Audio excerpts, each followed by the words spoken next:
Picture this. It's 50,000 years ago. The sun has just dropped below the horizon somewhere in what we now call southern France. The temperature is falling fast like it does every night during the Ice Age. But you're not cold. Not yet. Because 20 feet away there's a fire crackling, throwing dancing shadows across the limestone cliff face behind you. The smell hits you first. Roasting meat.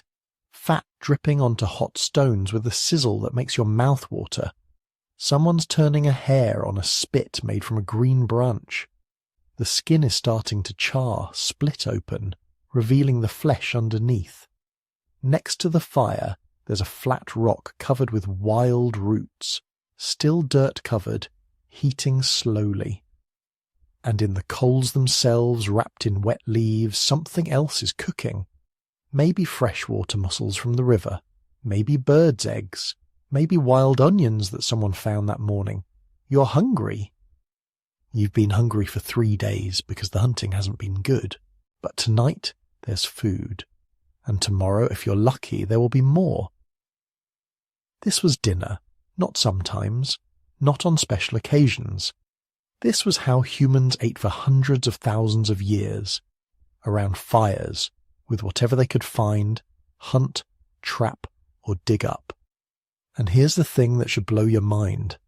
That meal, that simple combination of meat and plants and fire, shaped every cell in your body, the way your gut works, the size of your brain, how your teeth are arranged in your jaw, even how long you live. We are quite literally built from Stone Age dinners. But what did our ancestors actually eat? Not the Instagram version with grass-fed steaks and organic kale. Not the modern paleo diet with its protein shakes and coconut oil. The real thing. The stuff that kept humans alive when survival was never guaranteed. When winter could kill you. When a broken leg meant death. When going hungry for a week was just called Tuesday. That's what this is about. The truth behind the Stone Age diet. And I'm warning you now, it's way stranger and more complicated and more fascinating than anything you've heard before. If you're listening to this to fall asleep, that's perfect. That's exactly why I make these. So maybe subscribe and do me a favour. Leave a comment telling me where you are right now and what time it is. Because I check these comments and it's wild. It'll be someone in Sydney at sunrise, someone in Chicago at midnight, someone in Berlin making breakfast. All listening to the same story about humans who died 50,000 years ago. There's something beautiful about that. Now, when most people think about the Stone Age diet, they picture cavemen tearing into mammoth steaks. All meat, all the time, the ultimate carnivore diet. But that's not even close to the full picture. Our ancestors ate insects. They ate bone marrow scraped from inside cracked bones. They ate wild seeds that would take hours to gather and process. They ate shellfish and bird eggs and tree bark and probably some things we'd find absolutely disgusting today. They ate what they could get, and what they could get changed depending on where they lived, what season it was, and frankly, how lucky they got that week. Here's what makes this story even more incredible. We're going to trace this journey across hundreds of thousands of years, from our earliest ancestors scavenging scraps in Africa to Neanderthals hunting woolly rhinos in Ice Age Europe. From tropical coasts where people lived on seafood to frozen tundras where plants basically didn't exist for half the year. And everywhere we look, we're going to find the same thing. Humans adapting, humans surviving, humans eating whatever it took to make it to tomorrow. But this isn't just about satisfying historical curiosity, because here's the uncomfortable truth. Your body, right now in the 21st century, is still designed for that Stone Age diet. Your digestive system expects certain foods. Your metabolism runs best on certain fuel. Your gut bacteria evolved to process things that most of us never eat anymore. We changed our diet faster than our bodies could evolve to handle it. And we're living with the consequences every single day. So we're going to start at the very beginning. Millions of years ago, before we were even really human yet. back when our ancestors were still figuring out that there was more to eat than just fruit and leaves, back when someone first picked up a rock and realized you could use it to smash open bones and get at the fatty marrow inside. That moment changed everything. It set us on a path that would eventually lead to agriculture, to civilization, to you listening to this right now. But first we need to understand where we came from. We need to go back, way back. Let's get something straight right from the start. When we talk about the Stone Age diet, we're not talking about some trendy meal plan you can follow for 30 days. We're talking about roughly 3.5 million years of human history. 3.5 million years. That's not a diet. That's an entire evolutionary epoch where everything about how humans ate was constantly changing, adapting, transforming. To put that in perspective, modern humans, Homo sapiens, have only existed for about 300,000 years. The Stone Age began long before we even showed up. It started with creatures that barely looked human, creatures that would seem more like upright apes if you saw them walking toward you across the savannah. The Stone Age gets divided into periods because archaeologists love organizing things. You've got the Paleolithic, which means Old Stone Age. That's the big one.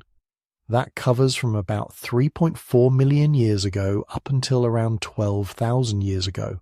Then there's the Mesolithic, the Middle Stone Age, running from about 12,000 to 8,000 years ago, depending on where you are. And finally the Neolithic, the New Stone Age, when people started figuring out agriculture and everything went sideways. But we'll get to that disaster later.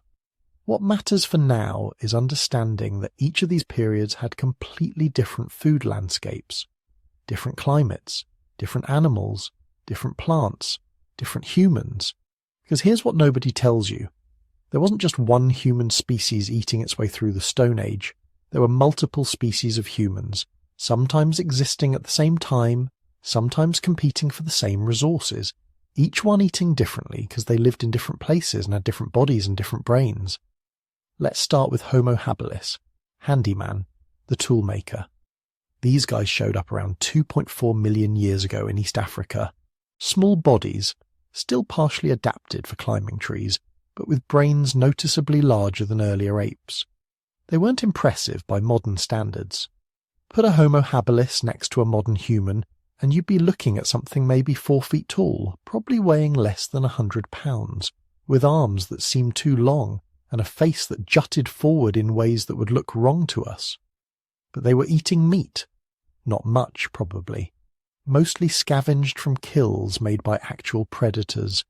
But they figured out tools, simple stone flakes that could cut through hide and strip meat from bones. That was the breakthrough. That was the moment the human lineage stepped onto a path that would lead to everything else. Then came Homo erectus, upright man.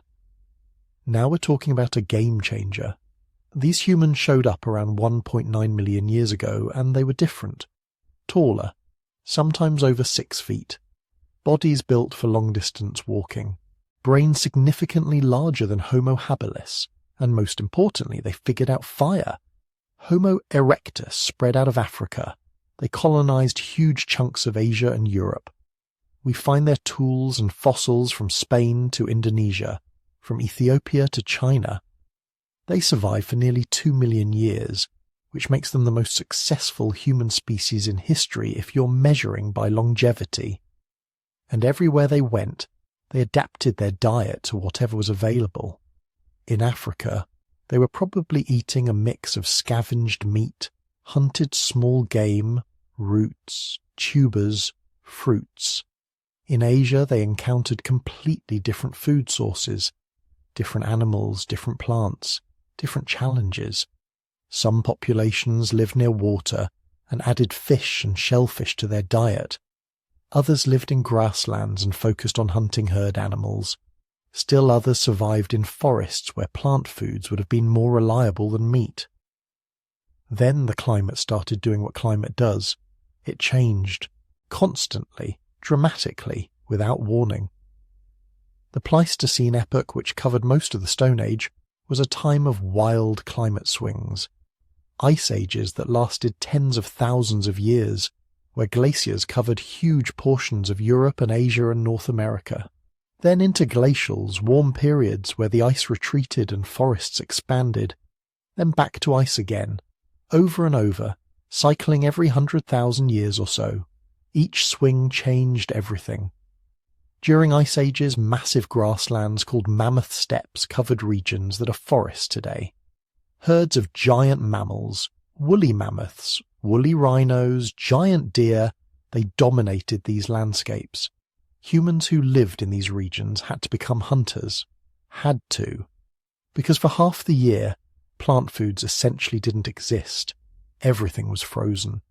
The only calories available were walking around on four legs wearing fur coats. During interglacials, forests expanded. Different animals thrived. Plant foods became abundant again. Humans could rely more on gathering, less on hunting. The entire rhythm of life changed with the climate.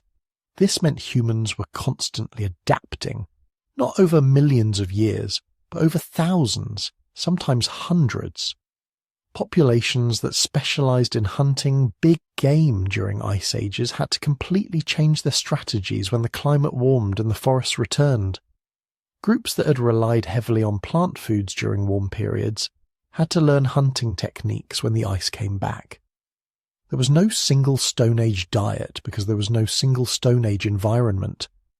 Africa, where human digestion first evolved, was a mosaic of habitats. Rainforests near the equator, savannas dotted with acacia trees, mountain highlands, river valleys, coastal zones. Each region offered different food sources, each region selected for slightly different adaptations. The humans who stayed in Africa, who eventually became us, had to be generalists, had to be adaptable enough to eat whatever was available because African climates, while less extreme than the Ice Age North, still fluctuated enough to make specialization dangerous. Specialize too much on one food source, and you're dead when that food source disappears during a drought. Meanwhile, the humans who left Africa and spread across Europe and Asia, they could afford to specialize. Neanderthals evolved into cold weather specialists, master hunters perfectly adapted to Ice Age Europe. They became so good at hunting large mammals that meat probably made up 70, 80, maybe 90% of their diet during winter months. Their bodies changed to match. Stockier builds, massive muscle mass, enormous caloric requirements. Then there were the mysterious Denisovans, the third human species that we barely know anything about except through their DNA. They spread across Asia, adapted to environments ranging from tropical Southeast Asia to the high-altitude Tibetan plateau, each population eating differently, adapting differently, evolving differently. By 50,000 years ago, when our ancestors were sitting around that fire in southern France eating roasted hare and wild roots, they were the product of millions of years of dietary adaptation. Their guts had evolved to process meat. Their teeth had changed shape to handle both tough plant fibers and meat. Their brains had grown massive, fueled partly by the calorie-dense foods their ancestors had learned to exploit. But they were also incredibly flexible, because the lesson of the Stone Age wasn't about eating one perfect diet. It was about being able to eat anything, everything, whatever it took to survive until spring came again. This isn't some shameful secret. This is the foundation of everything that came after. The scavenger's table was where humanity learned to eat meat, and that decision, that adaptation, changed us more profoundly than almost anything else in our evolutionary history. The earliest evidence comes from a place called Dakika in Ethiopia. 3.4 million years ago, someone took a stone tool and scraped it across the rib bones of a large mammal, probably trying to strip off whatever meat the lions had left behind. Then they moved to a leg bone from a different animal and made cut marks there too. We know this because those marks are still visible, preserved in the fossilized bones. We can see the angle of the cut, the depth, even identify the type of stone tool that made them. These weren't sophisticated butchery techniques. These were the desperate scratchings of creatures who had no idea what they were doing, but were hungry enough to try anyway. The being who made those marks probably wasn't even in the genus Homo yet. This was earlier, deeper in our family tree. Australopithecus afarensis maybe, or something similar. Small-bodied, small-brained, still spending significant time in trees, but they were curious and probably desperate. Because here's the situation they were facing. The African climate was drying out, forests were shrinking, the fruit and leaves that their ancestors had relied on were becoming less reliable. They needed new food sources or they needed to go extinct. Meat was everywhere. It was walking around on 4 legs, flying overhead, swimming in rivers. But actually killing animals when you weigh 90 pounds and your only weapons are your hands, that's not happening. Lions, leopards, hyenas, wild dogs, they were the predators. They had the teeth, the claws, the speed, the hunting instincts refined over millions of years of evolution. But they were also wasteful. A lion kills a zebra and eats maybe 30 pounds of meat. Then it gets full and wanders off to sleep in the shade. That leaves hundreds of pounds of perfectly good meat sitting there, rotting in the sun. Hyenas show up and take their share. Vultures circle down and pick at what's left. By the time everyone's had their turn, the carcass looks pretty grim. But there's still nutrition there. Locked inside the bones, bone marrow, this is important. This is the key that unlocked everything else. Marrow is basically concentrated fat and protein. It's one of the most nutrient-dense foods in nature, and predators, even big ones like lions, they can't get at it. Their teeth can crush bones to some extent, but not efficiently, not the way they'd need to in order to extract every bit of marrow from a skeleton, so they leave it. They walk away from thousands of calories because their bodies aren't designed to access it. But a clever ape with a rock, that ape can smash bones open, can crack them apart and scoop out the creamy, calorie-rich marrow inside. Suddenly you've got access to a food source that almost nobody else is exploiting. A food source that's available at almost every kill site across the savannah. The evidence for this bone marrow hypothesis is written in the archaeological record. Stone tools from nearly 2 million years ago show specific wear patterns consistent with smashing bones, not just cutting meat. The bones themselves show impact fractures right where you'd hit them to extract marrow most efficiently. Our ancestors figured out bone geometry, figured out exactly where to strike to break open a femur or humerus and get at the good stuff inside. This created a survival strategy that nobody else was using. While the actual predators were sleeping off their kills and the other scavengers were fighting over meat scraps, our ancestors could show up late to the party, could wait until everyone else had left, then move in with their stone tools and systematically extract marrow from every bone in the carcass. Safer that way too. Less chance of confrontation with animals that could actually kill you. But this strategy required something new, required bodies that could travel, because kill sites were scattered across enormous territories. A lion pride might make a kill every few days, but never in the same place. Hyena clans ranged over hundreds of square miles. If you're going to base your survival on scavenging their kills, you need to be able to cover serious distance. This is where bipedalism becomes crucial. Walking upright on 2 legs isn't fast. Any predator can outrun you. But it's incredibly efficient. Modern humans can walk farther using less energy than almost any other mammal. Our ancestors couldn't run down prey, but they could walk all day, scanning the horizon for circling vultures, the universal sign that something had died and there might be food to scavenge. And your hands were free. This matters more than it sounds. 4-legged animals can't carry anything while they travel. Baboons can hold food in their mouths, but that's about it. But walking upright meant you could carry things, could take your stone tools with you, could even carry meat and bones back to a safer location where you could process them without worrying about being ambushed by whatever predator made the original kill. The social dynamics of this scavenging lifestyle must have been intense. You're competing with hyenas who can crush bones with their jaws, with vultures who can spot carcasses from miles away, with other groups of your own species who have figured out the same strategy and are trying to get to the good bones before you do. This probably drove the development of group coordination.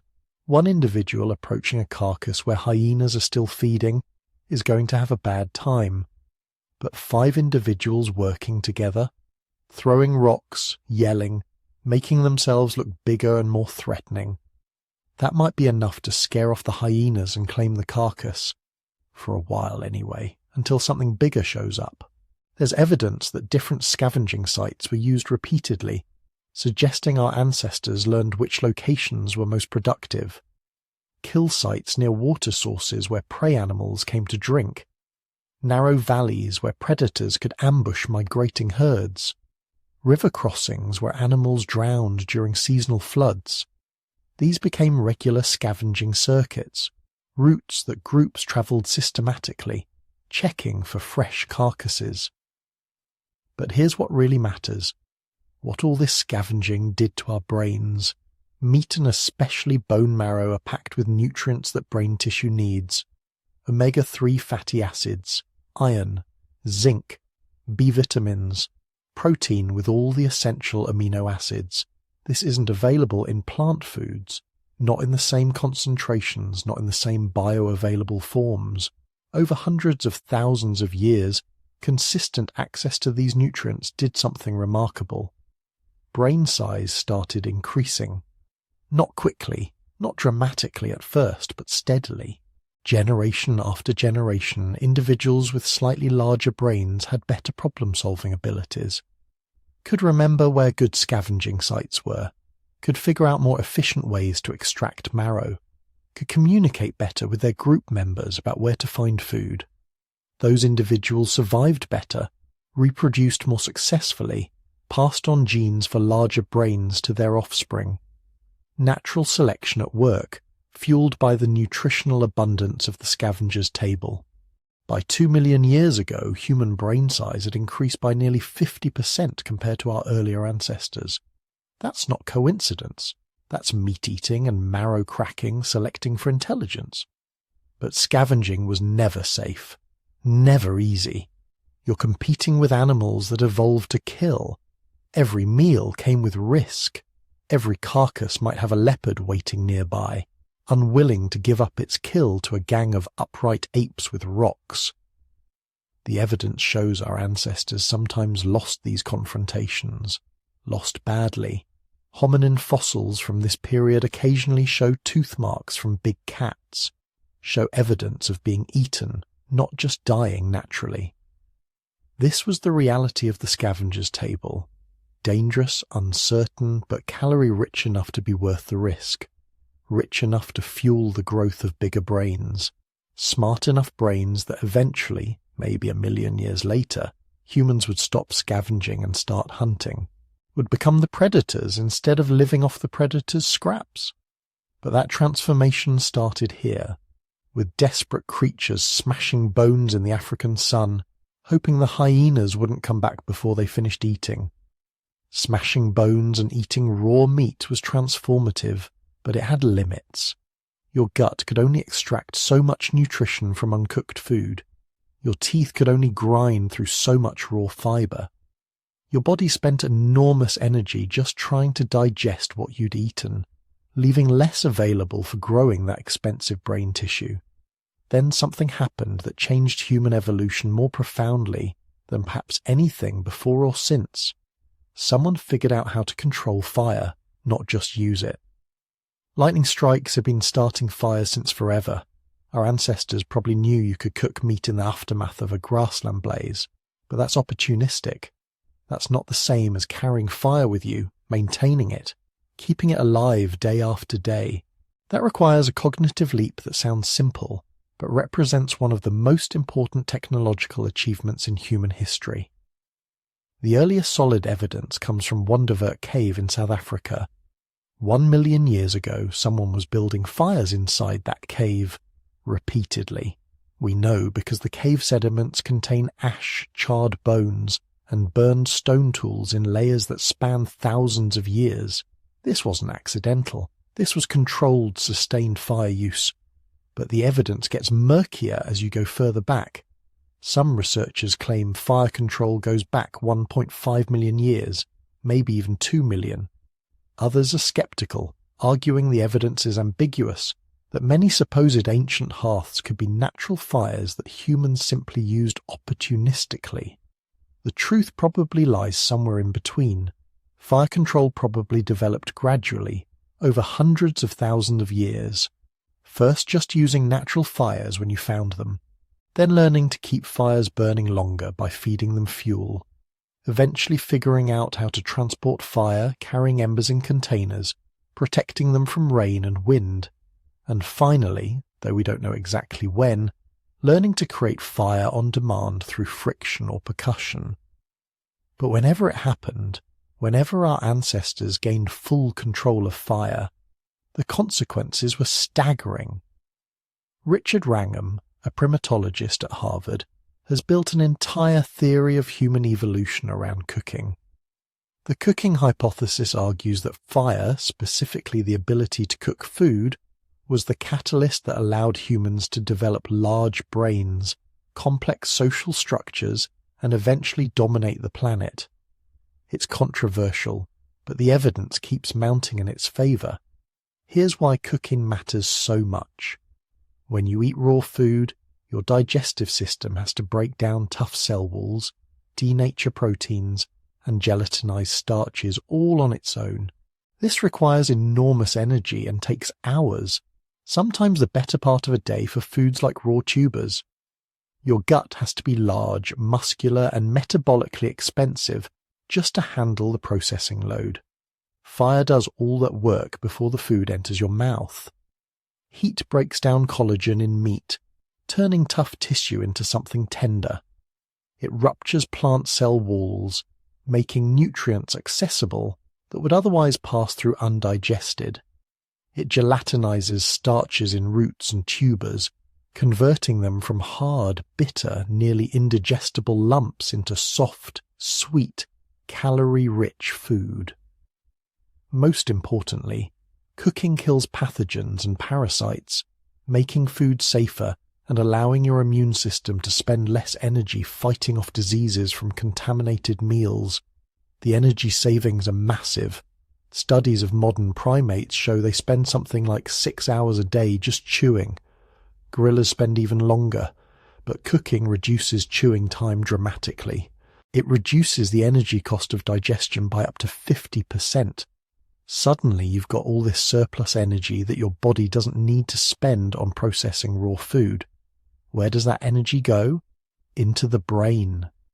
Brain tissue is metabolically expensive, burning about 20% of your body's energy budget despite being only 2% of your body weight.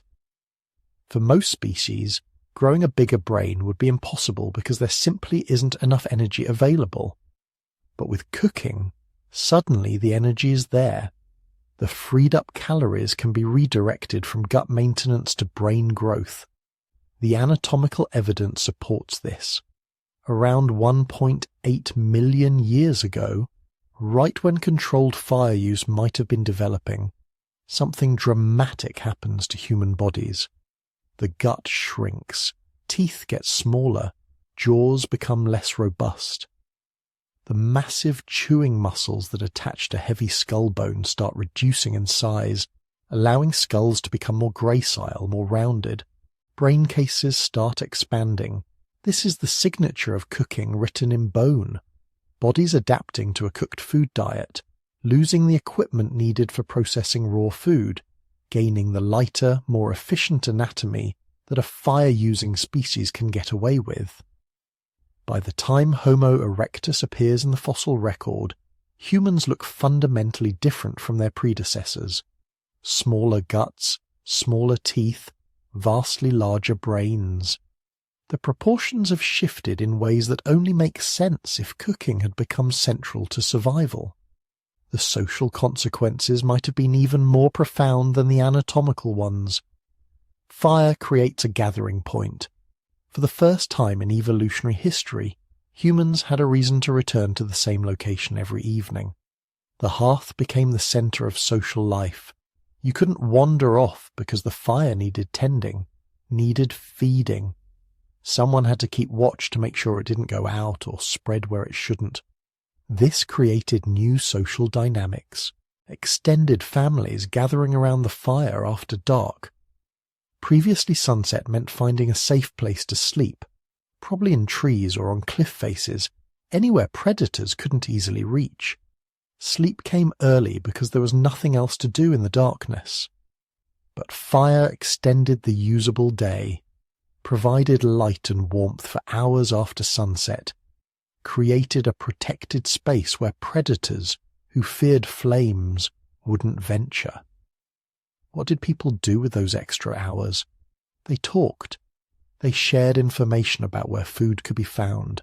They taught children how to make tools, how to find water, how to recognize dangerous plants. They told stories. The hearth became a classroom, a newsroom, a theatre. Language probably existed before cooking, but fire created the social context where complex communication became not just useful, but essential. And cooking itself required planning, patience, and knowledge transfer. You had to know which foods needed cooking and which didn't, had to understand that some foods, like certain roots and tubers, were toxic when raw but safe when cooked, had to learn the right cooking times, the right temperatures, the right techniques. This knowledge had to be passed down deliberately, taught to each generation. Oral tradition probably began around the cooking fire. What were they actually cooking? Meat, certainly.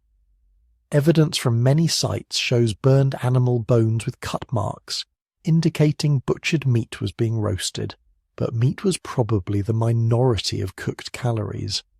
Hunter-gatherers across all environments rely heavily on plant foods, and our Stone Age ancestors were almost certainly no exception.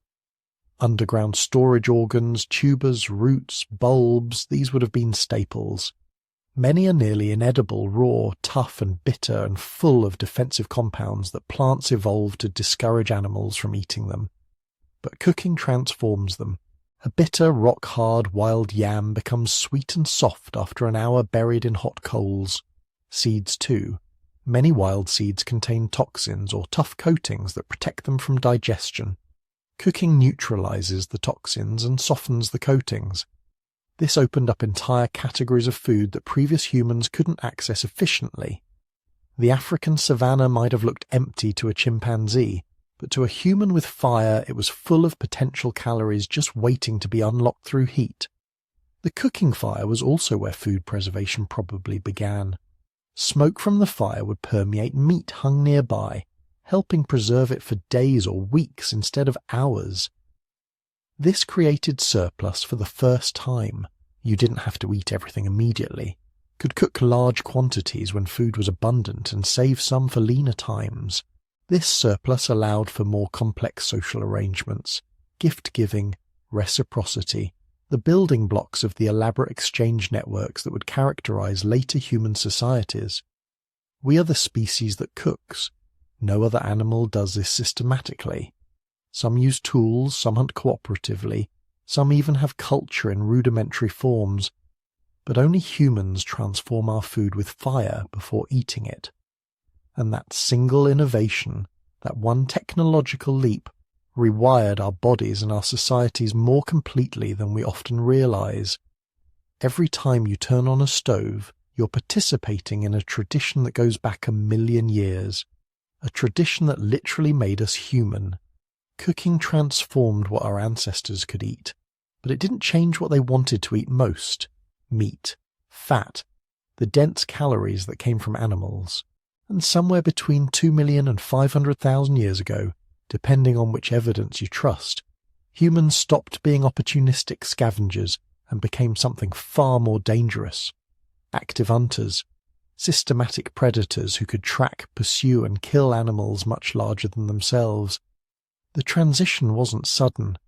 Early Homo erectus probably still scavenged whenever they could. Why waste energy hunting when you could just chase a leopard off its kill? But scavenging has limitations. You're dependent on other predators doing the work. You're eating leftovers, often the scraps that carnivores with better teeth and stronger jaws left behind.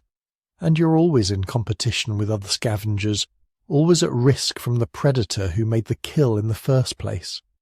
Hunting meant independence, meant choosing your target, meant getting first access to the richest parts of the carcass. But it required a complete reimagining of what a primate body could do. Chimpanzees occasionally hunt, usually going after small monkeys. They're reasonably good at it, using coordinated tactics to drive prey into ambush positions. But they're built for power and climbing, not endurance. They overheat quickly. Their hunting is opportunistic, explosive, brief. Humans evolved something entirely different. Not strength or speed, but relentless, impossible endurance.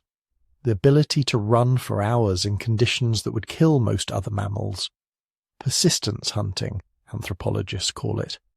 The art of chasing an animal until it literally collapses from heat exhaustion. Here's how it works. You spot a herd of antelope on the African savanna at midday when the sun is at its highest. Most predators are sleeping through the heat, but you're just getting started. You select your target, usually an individual that's young or slightly injured or somehow vulnerable. Then you start running, not sprinting. Jogging, really, a pace you can maintain for hours. The antelope bolts, of course. It's vastly faster than you over short distances.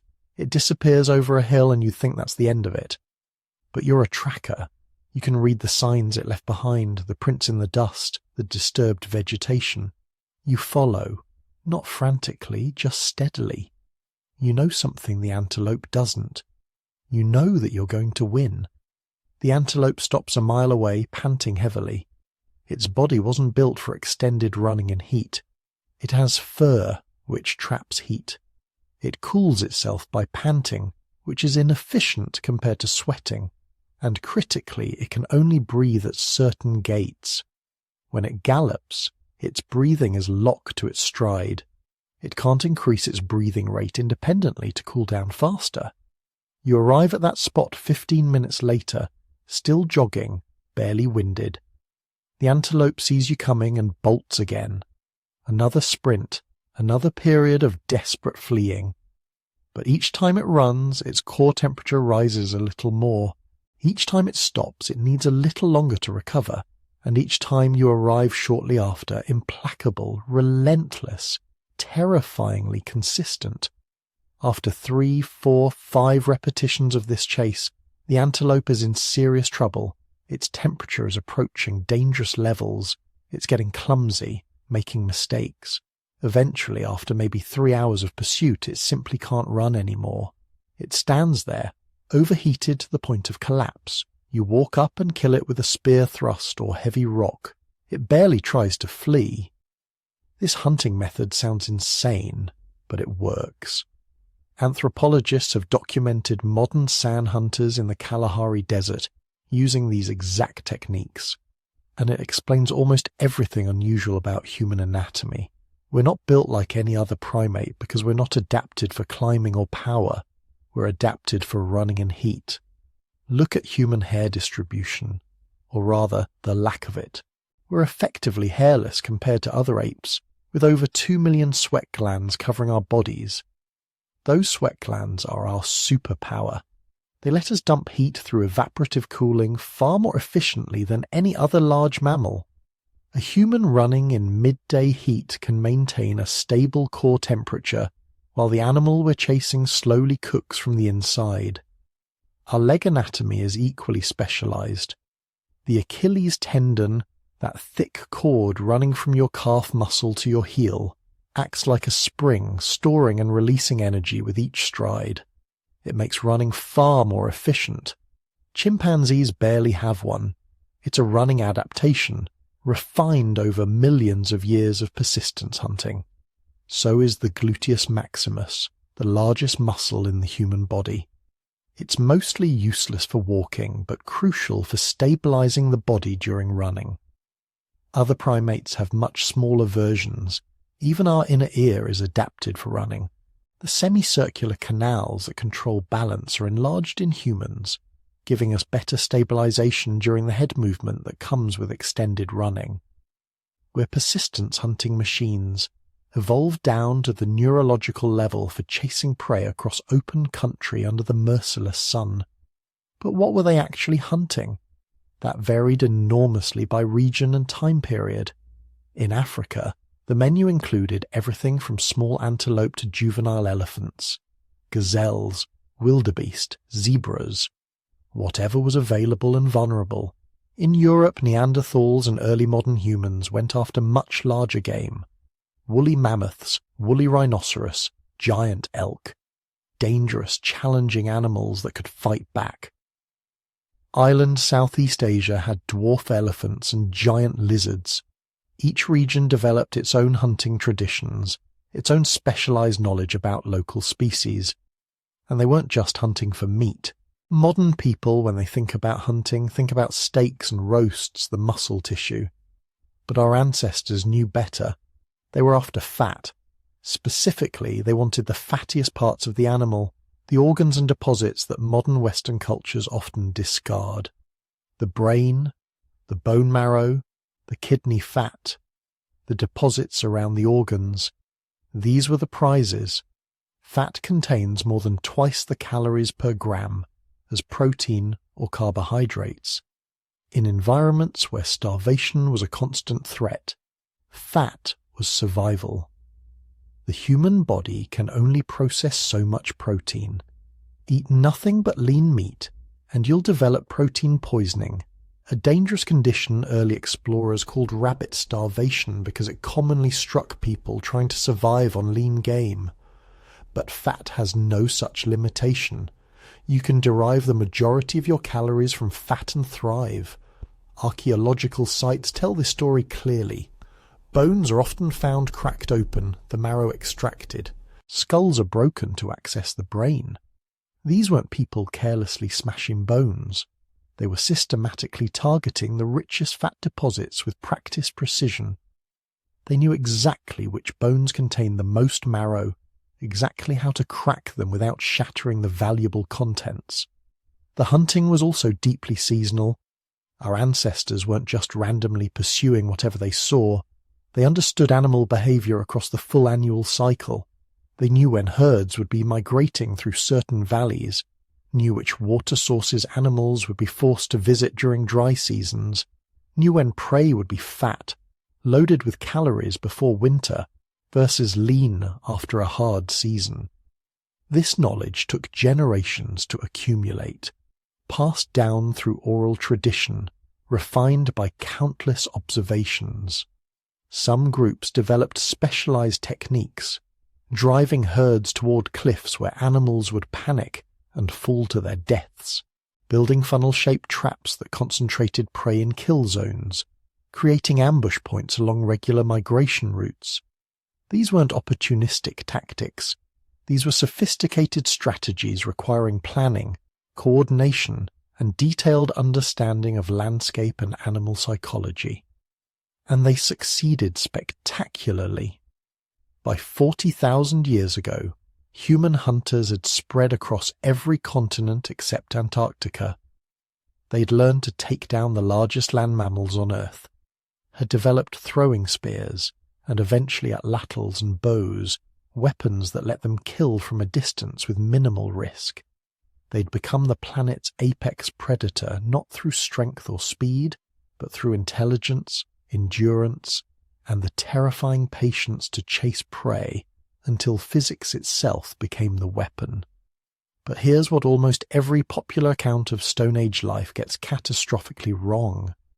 The focus on hunting, on meat, on our ancestors as fearless predators stalking across the landscape. It makes for dramatic storytelling. It fits nicely with certain narratives about human nature and evolutionary success. It's also wildly misleading about what people actually ate most of the time. The reality is that plant foods probably comprise somewhere between 50 and 80% of the diet for most Stone Age populations most of the time, not as supplement to meat, as the foundation of subsistence, the primary source of calories, the thing that kept people alive between successful hunts. And we've known this for decades from studies of modern foraging societies, but somehow the meat-centric myth persists. Think about the basic mathematics of hunting. Even skilled hunters in favourable environments might only make a significant kill every few days, sometimes longer. Weather turns bad, herds move away, you get injured, the hunt fails for any of 1,000 reasons. You can't just decide to eat meat today and have it magically appear. But plants are everywhere. They don't run away. They're predictable, harvestable, reliable in ways that hunting never was. They were the safety net, the guaranteed calories that filled the gaps between successful hunts. The gathering economy that supported most Stone Age populations was incredibly diverse. Roots and tubers dug from the earth, sometimes from several feet down. Fruits picked from trees and bushes in their season. Nuts collected and processed, some requiring elaborate preparation to make them edible. Seeds from wild grasses painstakingly gathered and ground. Leaves from certain plants at certain times of year. Flowers that were edible for brief periods. The inner bark of specific trees. Mushrooms when conditions were right. The menu was vast and constantly changing with the seasons. Underground storage organs, things like tubers and corms, were probably the most important plant foods in many environments. These are the parts of plants that store energy underground, protected from temperature extremes and many predators. Think wild versions of potatoes, yams, taro.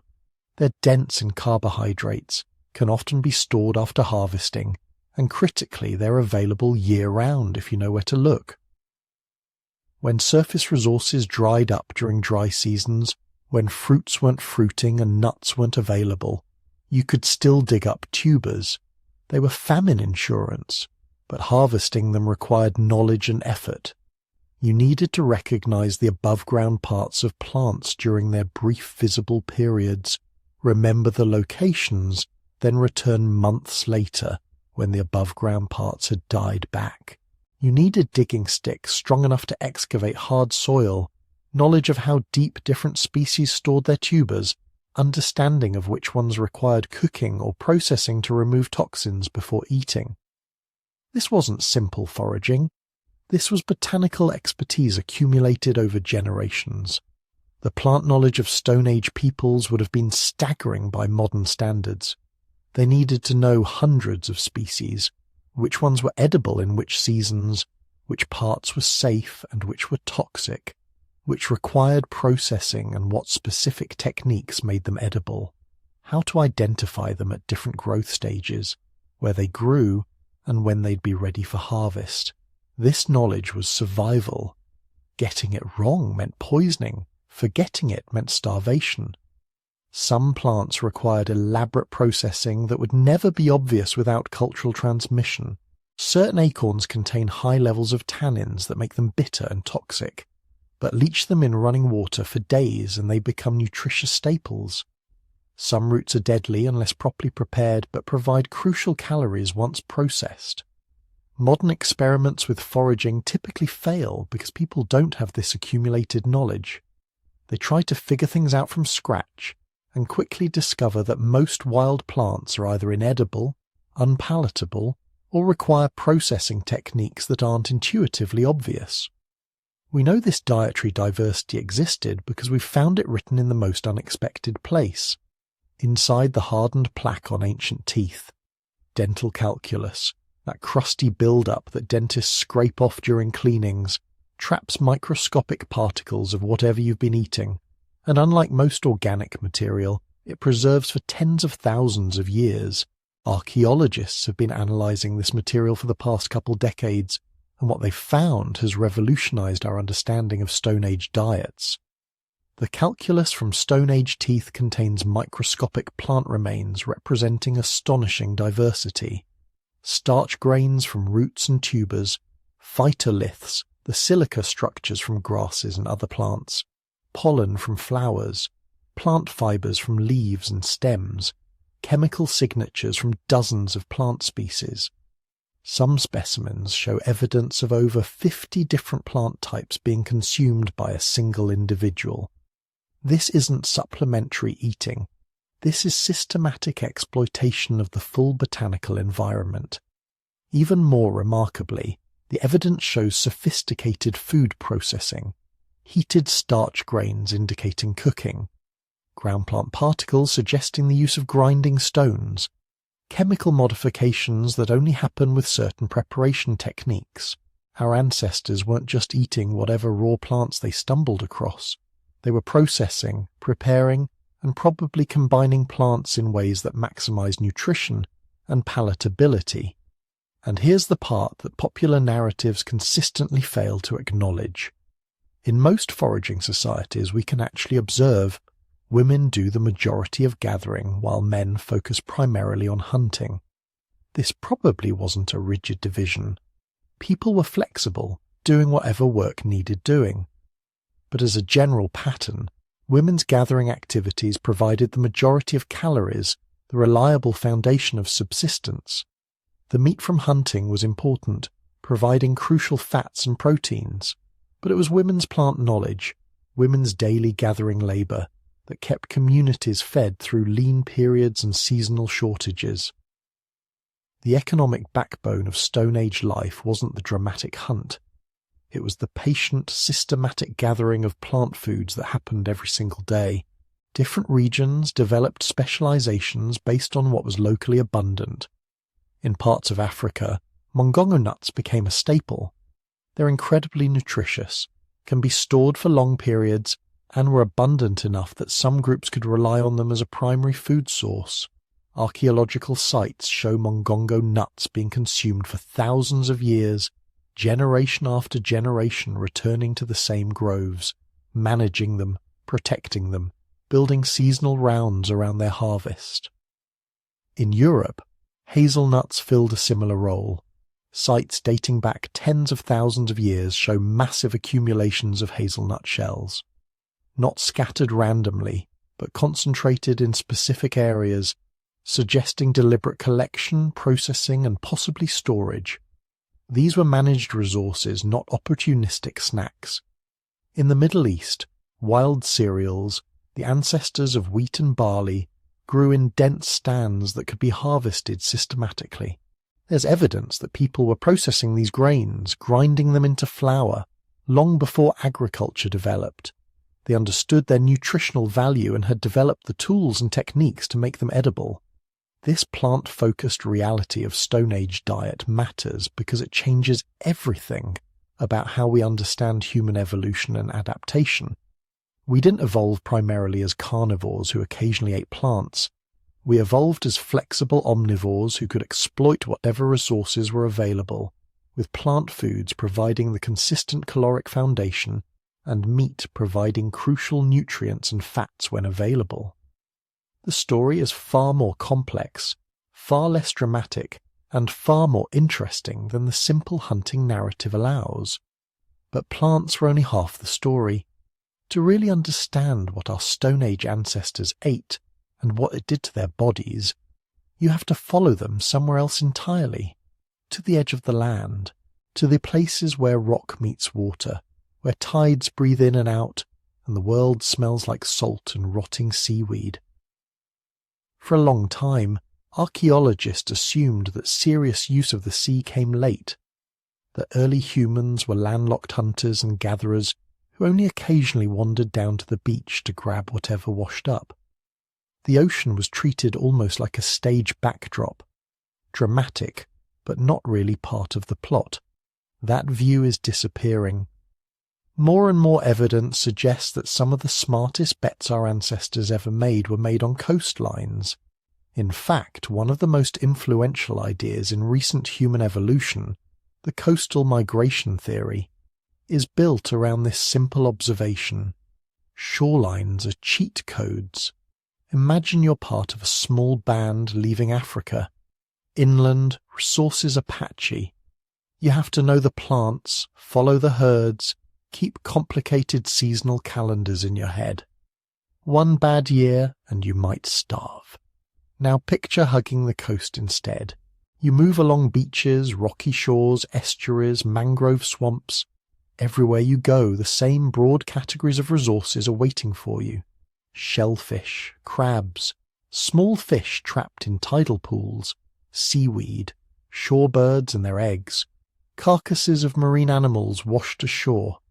Inland ecosystems differ wildly from place to place. Coasts are surprisingly predictable. The tides rise and fall with clockwork regularity. Many shellfish are just sitting there, attached to rocks or buried in shallow sand, waiting for anyone with hands and a little patience. Follow a coastline, and you can walk thousands of miles while still recognizing the basics of your food supply. This is the core of the coastal migration idea, that some of the early expansions of our species, out of Africa, into Arabia, down through India, along Southeast Asia, all the way to Australia, may have been powered not by heroic big game hunts, but by humble, steady, reliable shore foraging. People simply followed the edge of the sea, moving bit by bit into new territory, never too far from their next meal. We see an early version of this strategy in one of the most important coastal sites ever found, Pinnacle Point on the southern coast of South Africa.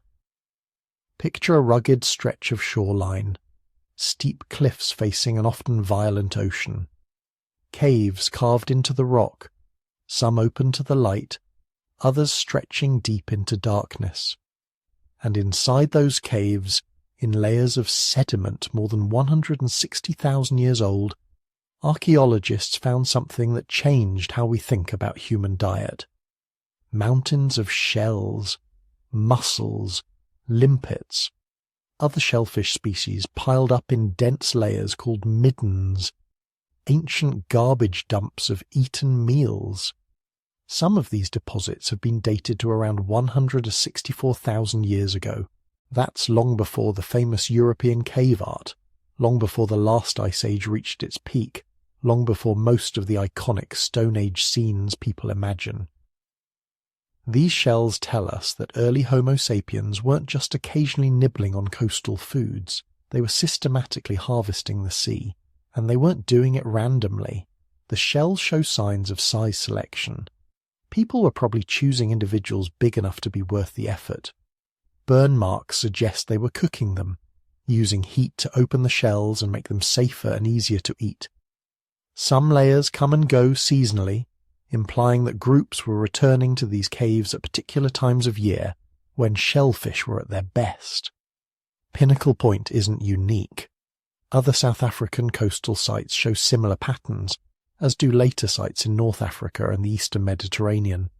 Wherever humans had access to productive shores, they seem to have tapped into them with enthusiasm. Why? Because from an evolutionary perspective, coastal foods are almost unfairly valuable. Most of the nutrients required to build and maintain an energy-hungry brain are hard to get in abundance from terrestrial environments. But shorelines concentrate them.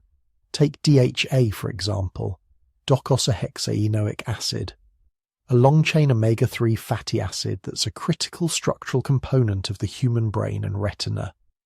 Your neurons literally build their membranes out of it. You can synthesize a bit from plant precursors, but the process is inefficient. Rich direct sources are rare on land.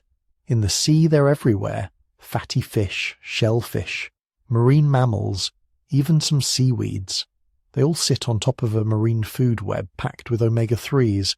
Eat from that web regularly, and your diet becomes a continuous supply line for brain-building fats. Then there's iodine, another nutrient humans absolutely need for proper brain development and thyroid function. Inland, iodine can be scarce and irregularly distributed. Along coasts, it's abundant in seafood and seaweeds. Other trace elements important for neural function cluster there too: zinc, selenium, certain B vitamins. Put these together and you get a remarkable package. Shoreside ecosystems that offer protein, fat, and precisely the kind of micronutrients a large, fast-developing brain craves. This has led some researchers to suggest that frequent exploitation of marine resources may have helped accelerate cognitive evolution in certain human populations. Not as a magic switch, not as eat oysters, become a genius, but as a steady nutritional background that made it easier for big, complex brains to develop, function, and reproduce successfully.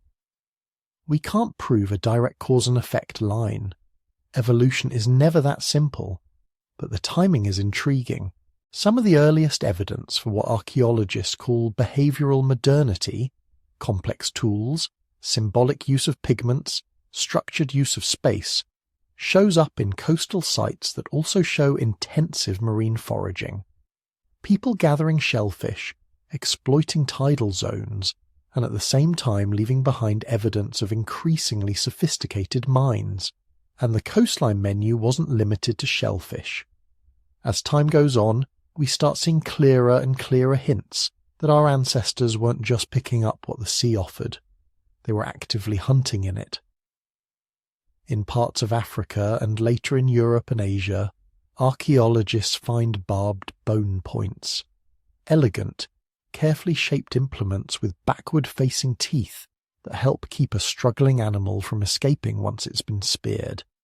These aren't great for stabbing big land mammals.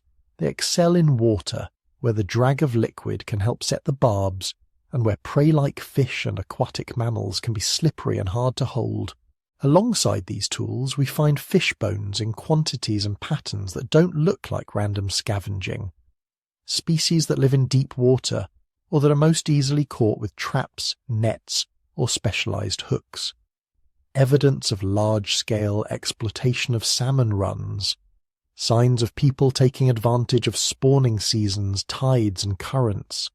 To do this well, you have to understand aquatic ecosystems in detail. You need to know when certain fish migrate, when shellfish are safe versus toxic, how tides affect where animals concentrate, how to build traps that work with currents rather than against them, and we start to see signs of people organizing their movements around these patterns. Seasonal coastal camps appear in the archaeological record, sites that seem to have been occupied at particular times of year, used intensively, then abandoned as groups moved inland or along the coast. These weren't random stopovers. They were scheduled returns to known resource hotspots, often coordinated with other seasonal events on land, plant harvests, animal migrations, weather cycles. For people living this way, the year wasn't just a simple alternation of wet and dry, hot and cold. It was a rotating calendar of opportunities. The shellfish are best in this bay in early spring. The fish run up this river in late summer. These seabirds nest here in early winter. Each event offering specific foods with specific nutritional profiles. Coasts also offered something else crucial for small, vulnerable primates trying to survive in a dangerous world. Low-risk calories. Think back to hunting large animals. You can get a huge payoff, but you're facing obvious dangers. Trampling, goring, long chases that can lead to injury or failure. The energy investment is high. The risk of coming home empty-handed is real. Now picture shellfish gathering. You wait for low tide, walk out onto the rocks, pry limpets from stones, dig clams from wet sand. It's repetitive, sometimes cold and uncomfortable, but the risk of catastrophic injury is minimal. Children and older people can help. You can collect enough for a family in a few hours. For a species whose survival strategy increasingly depended on cooperative groups, long childhoods, and elders who stored knowledge, this kind of low-risk, shareable food mattered. It supported babies, nursing mothers, and people past their physical prime but still cognitively sharp. It made it easier to maintain larger, more stable communities. And because so much of coastal foraging relies on timing, prediction, and shared maps of the environment, it likely rewarded good communication. Knowing when to go, where to gather, how to avoid dangerous rip currents or poisonous species. These are things best transmitted through teaching, story, and eventually language. Along the world's ancient shorelines, our ancestors weren't just filling their stomachs. They were quietly feeding their brains with nutrients, with information, with social coordination. So while the classic image of human evolution often centers on the savannah hunt, spear in hand, there's another equally important scene playing out at the same time. Families walking across glistening tidal flats at dawn, baskets or skin bags in hand. Children learning to spot the faint depression that marks a buried clam. Elders pointing out a rocky outcrop and saying in whatever language they spoke, "Here, when the moon is big and the water falls low, the food is always good." Those shorelines became launch pads, nutritionally, cognitively, and geographically. They nourished bodies, buffered against famine, and may have given certain populations just enough of an edge, just enough of a boost in brain function and social complexity, to push human evolution along one more notch. From there, our cousins would carry their coastal knowledge into colder waters and different seas, and on another set of shores far to the north and west, a very different kind of shoreline specialist was perfecting its own menu. When we follow that trail of shoreline specialists north into Ice Age Europe, we don't just meet cavemen, we meet Neanderthals. For a long time their menu was written in caricature, heavy-browed brutes gnawing roasted mammoth haunches in smoky caves, pure meat machines who spent every waking hour thinking about the next hunt. The reality emerging from their bones, teeth and hearths is stranger, subtler, and in many ways more impressive. Yes, Neanderthals were formidable hunters. In some regions they really did sit at the top of the food web, rivaling wolves and big cats. But they were also careful observers of plants, flexible foragers, cooks, and at times desperate enough or ritualistic enough to eat each other. Their diet wasn't a single stereotype. It was a patchwork tuned to landscape, climate, and season.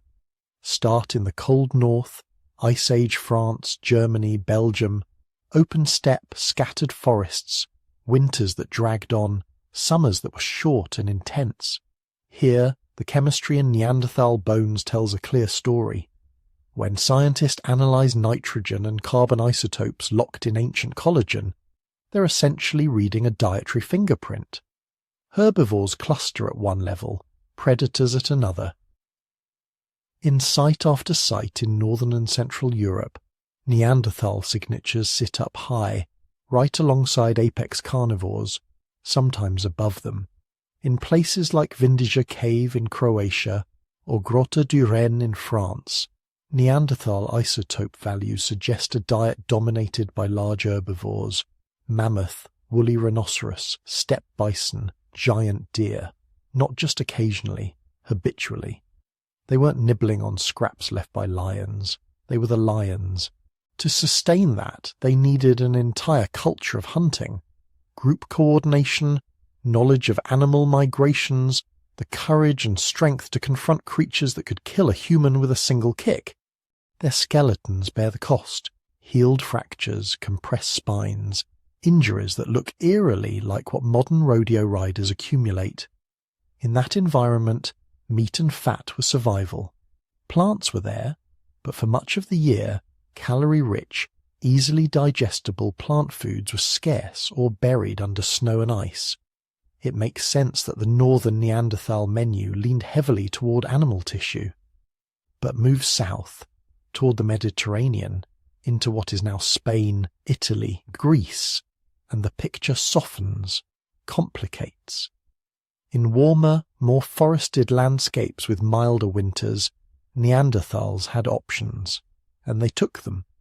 Layers from sites like Gibraltar and coastal Italy contain not only the bones of red deer and ibex, but also traces of shellfish, marine mammals, pine nuts, acorns, wild legumes. Microscopic plant remains stuck in hearth ash, and on stone tools whisper of tubers, seeds, perhaps even grains being processed and eaten. The stereotype of the single-minded carnivore starts to crumble here. These southern Neanderthals seem to have been more like mixed foragers, still lethal hunters, but also careful gatherers of what the landscape offered. One cave in northern Spain, El Cedron, gives us an unusually intimate glimpse into this broader menu, not from bones, but from plaque. When living teeth accumulate dental calculus, that hard mineralized tartar, they trap tiny fragments of whatever passed through the mouth. Plant starch grains, bits of charcoal, bacterial DNA. For tens of thousands of years, those fragments can sit there, entombed, waiting for someone with a microscope and the right questions. At El Cedron, researchers examined the dental calculus of several Neanderthals who lived around 49,000 years ago. What they found reads like a tiny, ghostly recipe list. Starches from grasses and possibly wild barley that had been heated before consumption, suggesting some kind of cooking or roasting. Traces of nuts and mosses, chemical signatures of bitter plants like yarrow and chamomile, species with little or no calorie value but known medicinal properties as anti-inflammatories and digestive aids. These weren't random bits of forest debris accidentally chewed. The pattern suggests intentional selection and, in at least one individual, something like self-medication. A Neanderthal with evidence of a dental abscess and gut parasites appears to have been consuming plants that, in modern herbal medicine, are used to alleviate similar ailments. Fire residues in the same calculus show that much of what they ate had been cooked. Not just meat, but plants too. So, on one side, we have isotope data from colder regions painting Neanderthals as hypercarnivores. On the other, dental and archaeological evidence from milder regions that show them experimenting with plant foods, herbs, and perhaps even primitive pharmacology. These two pictures aren't contradictions. They're a map of regional variation. Neanderthals, like us, adapted their diets to where they lived. In pine forests above the Mediterranean, it made sense to crack open fat-rich pine nuts, soak and roast acorns to leach out toxins, chew on seeds and roots that could be softened by heat. Along warmer coasts they snapped up mussels, limpets, seals, and dolphins just like our Homo sapiens ancestors did further south. Deep in the frozen heart of Europe, where winter shut down most plant life, they shifted into near-total reliance on meat and marrow. Wherever they lived, they cooked. We find Neanderthal hearths across their range, concentrations of charcoal, reddened earth, cracked bones, and heat-altered stones arranged in patterns that scream controlled fire rather than random wildfires. Around these hearths, there are clues to how they prepared their food. Some stones show repeated cycles of heating and rapid cooling, consistent with a technique called stone boiling. You heat rocks in a fire, then drop them into a container of water, a skin bag, a bark vessel, a shallow pit lined with hide, to bring the water to a simmer. Drop in meat strips, roots, or seeds, and you have a kind of stew or broth. We don't find many of the containers themselves. Soft materials rarely survive for tens of thousands of years.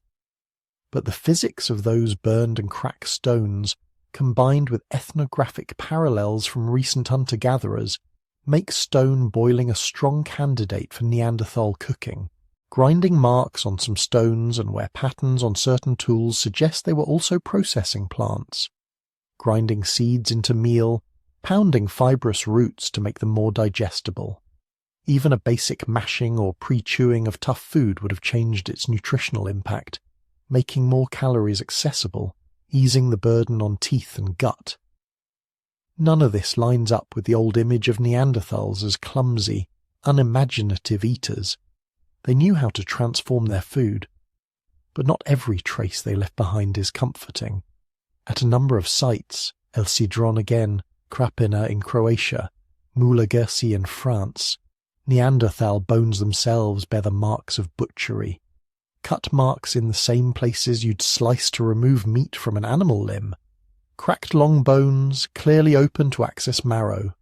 Skull fragments broken in patterns consistent with brains being extracted. Often, these human remains lie mixed with animal bones that show identical treatment. This is strong evidence for cannibalism. What it meant is less clear. In some contexts like Mula Giersi, the pattern suggests simple, unsentimental consumption. A small group reusing a cave, processing human bodies in the same way they processed deer, likely under intense resource stress, perhaps during a hard winter or following some crisis. In others, the situation is harder to read.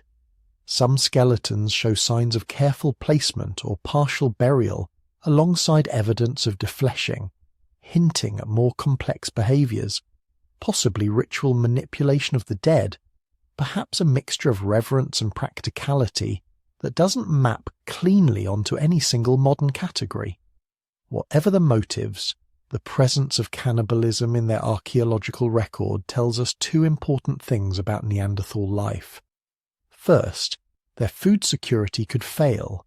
Even skilled hunters and foragers could be pushed into extremes by climate swings, prey crashes, or social turmoil. Second, their relationship with the dead was not simple. Alongside clear cases of cannibalism, we also have Neanderthal burials where bodies seem to have been laid deliberately in pits, sometimes with grave goods or sprinkled pigments. They could treat some bodies as food and others as something more, individuals worthy of ritual, memory or care. Their diet, like their culture, had layers. When we compare this to early Homo sapiens in the same broad regions, another pattern emerges. Both species could be formidable meat-eaters. Both could cook, use fire, exploit plants, and occasionally practice cannibalism. But our lineage seems to have leaned harder into flexibility. In many mixed occupation sites, caves and shelters where layers of Neanderthal and modern human use alternate, the Homo sapiens levels often show a broader spectrum of foods. More small game, more fish, more birds, more systematic use of tiny seeds and tough underground storage organs. Stone toolkits shift toward finer points, and composite tools suited to trapping and snaring, not just close-range thrusting. Where Neanderthals specialized, we diversified. That doesn't mean Neanderthals were rigid or foolish. It means they had evolved into superb big-game hunters in harsh, seasonal environments, a strategy that worked brilliantly for hundreds of thousands of years until climates swung rapidly and a new competitor arrived that could wring calories from almost anything. In the end, that dietary plasticity may have given our ancestors a subtle but crucial edge. When a herd failed, we could pivot to fish. When winters lengthened, we leaned on nuts and stored plant foods. When landscapes fragmented, we threaded our way through new niches, stitching together calories from dozens of sources. Neanderthals, our powerful, skillful cousins, show us a different path. A body and culture honed to dominate a specific ecological role, to rule the icy steppe as predator kings. Their menu was rich, complex, and at times astonishingly sophisticated. It built bodies of dense bone and corded muscle, fueled huge brains, and sustained them through glacial storms. But in a world where climates wobbled and resources shifted, being a master of one table was no longer enough. Our species survived by becoming connoisseurs of many. And some of those many are foods we'd rather not think about. The crawling, buzzing, wriggling protein sources that kept countless Stone Age stomachs from going empty when bigger prey vanished into the snow. In the modern West, we tend to treat insects as a dare, something you eat on a reality show, a novelty candy at a tourist trap, or a symbol of desperation in post-apocalyptic fiction. For most of our evolutionary history, they were none of those things. They were dinner, or at least a reliable side dish. If you zoom out and look at the deep time of human and pre-human evolution, one pattern keeps showing up. Big animals are boom and bust, plants are seasonal and fickle, but insects are almost always there. They hide in logs, they swarm after rains, they pack themselves into hives, colonies and mounds, concentrated bundles of fat, protein and minerals waiting to be tapped by anything clever and persistent enough to get at them. This is the basis of what some researchers call the entomophagy hypothesis. The idea that eating insects wasn't a weird exception, but a quiet, consistent thread running through our dietary past. Not every day, not everywhere, but often enough, and predictably enough, that our ancestors could depend on them when other foods failed. You don't have to imagine this from scratch. You can see echoes of it in the world today. Among many modern hunter-gatherers, insects are not last resort famine foods. They are seasonal delicacies, everyday snacks, and important staples. The Hadza of Tanzania, the same group whose honey-gathering skills we'll come back to, prize the fatty larvae of wild bees and other insects. The San of southern Africa harvest winged termites during their nuptial flights, knocking them down with branches or catching them over fires. In parts of the Amazon, some groups time their movements to the ripening of palm grubs, fat-loaded larvae that grow in rotting trunks. In Australia, Aboriginal peoples traditionally sought out witchetty grubs, digging them from the roots of certain plants and eating them raw or lightly cooked. In many of these cultures, a basket of roasted termites or a handful of grubs isn't something you gag down to survive. It's something children look forward to, adults gossip over, and elders remember from specific seasons and places. The pattern is so widespread across so many environments that it's hard to argue insects were somehow beneath our ancestors' dignity. In caloric terms, they certainly didn't behave like inferior foods. Nutritionally, insects are tiny powerhouses. Most edible insects are rich in complete protein, often matching or exceeding lean beef on a gram-for-gram basis. Many carry significant amounts of fat, especially the larvae and pupae, which function as little nutrient storage tanks. They come loaded with micronutrients, iron, zinc, B vitamins, sometimes even surprisingly high levels of calcium if the exoskeleton is chewed and swallowed. If you imagine a Stone Age child clutching a roasted grasshopper, nutritionally, what they're holding is something like a multivitamin wrapped in bacon. And crucially, the energy costs are low. You can spend days tracking a single antelope and come back bruised and empty-handed. Or you can walk to a termite mound, crack it open at the right time of year, and come away with thousands of individual mouthfuls. Termite mounds, in this sense, were some of the earliest grocery stores in our evolutionary story. We see hints of this even before our own species appears. At sites associated with early hominins, species like Australopithecus and early Homo, researchers have found stone tools with wear patterns and microscopic damage that look a lot like those produced when you dig into hard earth or break open insect nests. Some fossilized bones show traces of soil and termite activity in contexts that suggest deliberate disturbance rather than random scavenging. Chimpanzees today will use sticks to fish for termites, carefully inserting and withdrawing plant probes covered in biting insects. It doesn't take much imagination to extend that behavior to our tool-using ancestors. Hands already adept at shaping stone, brains already tuned to patterns in the landscape, learning that a certain kind of mound, in a certain soil, near certain trees, reliably contains food. Over hundreds of thousands of years, that kind of knowledge becomes embedded.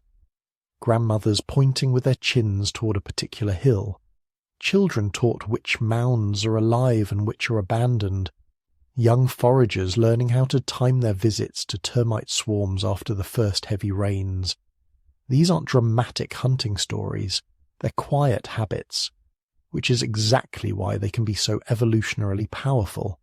Alongside termites and other social insects, there was another sweeter prize: honey. Humans are unusual primates in many ways, But one of our more charming quirks is our almost universal love of sweetness. In wild landscapes, intense sweetness is rare. You might get it in bursts from very ripe fruit, but nothing quite matches the concentrated sugar of honey. For groups like the Hadza, honey isn't just a treat. It's one of the most highly valued foods in the entire diet. Hadza men will climb precarious trees, smoke out angry bees, and endure dozens of stings to reach a hive. The reward isn't just the golden liquid. It's the honeycomb itself, wax, bee larvae, stored pollen. A mixture of simple sugars, fats, proteins, and micronutrients that can deliver a dense caloric payload to a hungry body. We have good reasons to think this pattern goes back a long way. Some rock art from Africa and Europe, tens of thousands of years old, appears to show figures climbing ropes or vines toward what look like bee nests, surrounded by swarms of dots that may represent bees. It's not proof in the mathematical sense, but it fits neatly with what we see in present-day foragers, and with the simple fact that honey is one of the most calorie-dense wild foods available.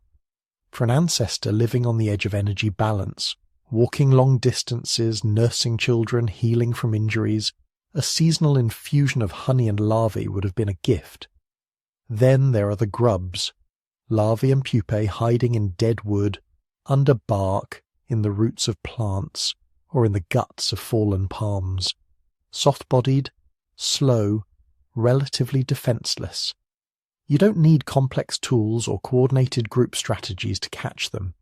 You need curiosity, patience, and maybe a digging stick. For young children, elders, or anyone without the strength to join a high-risk hunt, these fat-rich mouthfuls could provide essential calories with minimal danger. In many hunter-gatherer societies, we see a pattern of broad-spectrum foraging by those less able to chase big game. Small animals, shellfish, seeds, and yes, insects and grubs.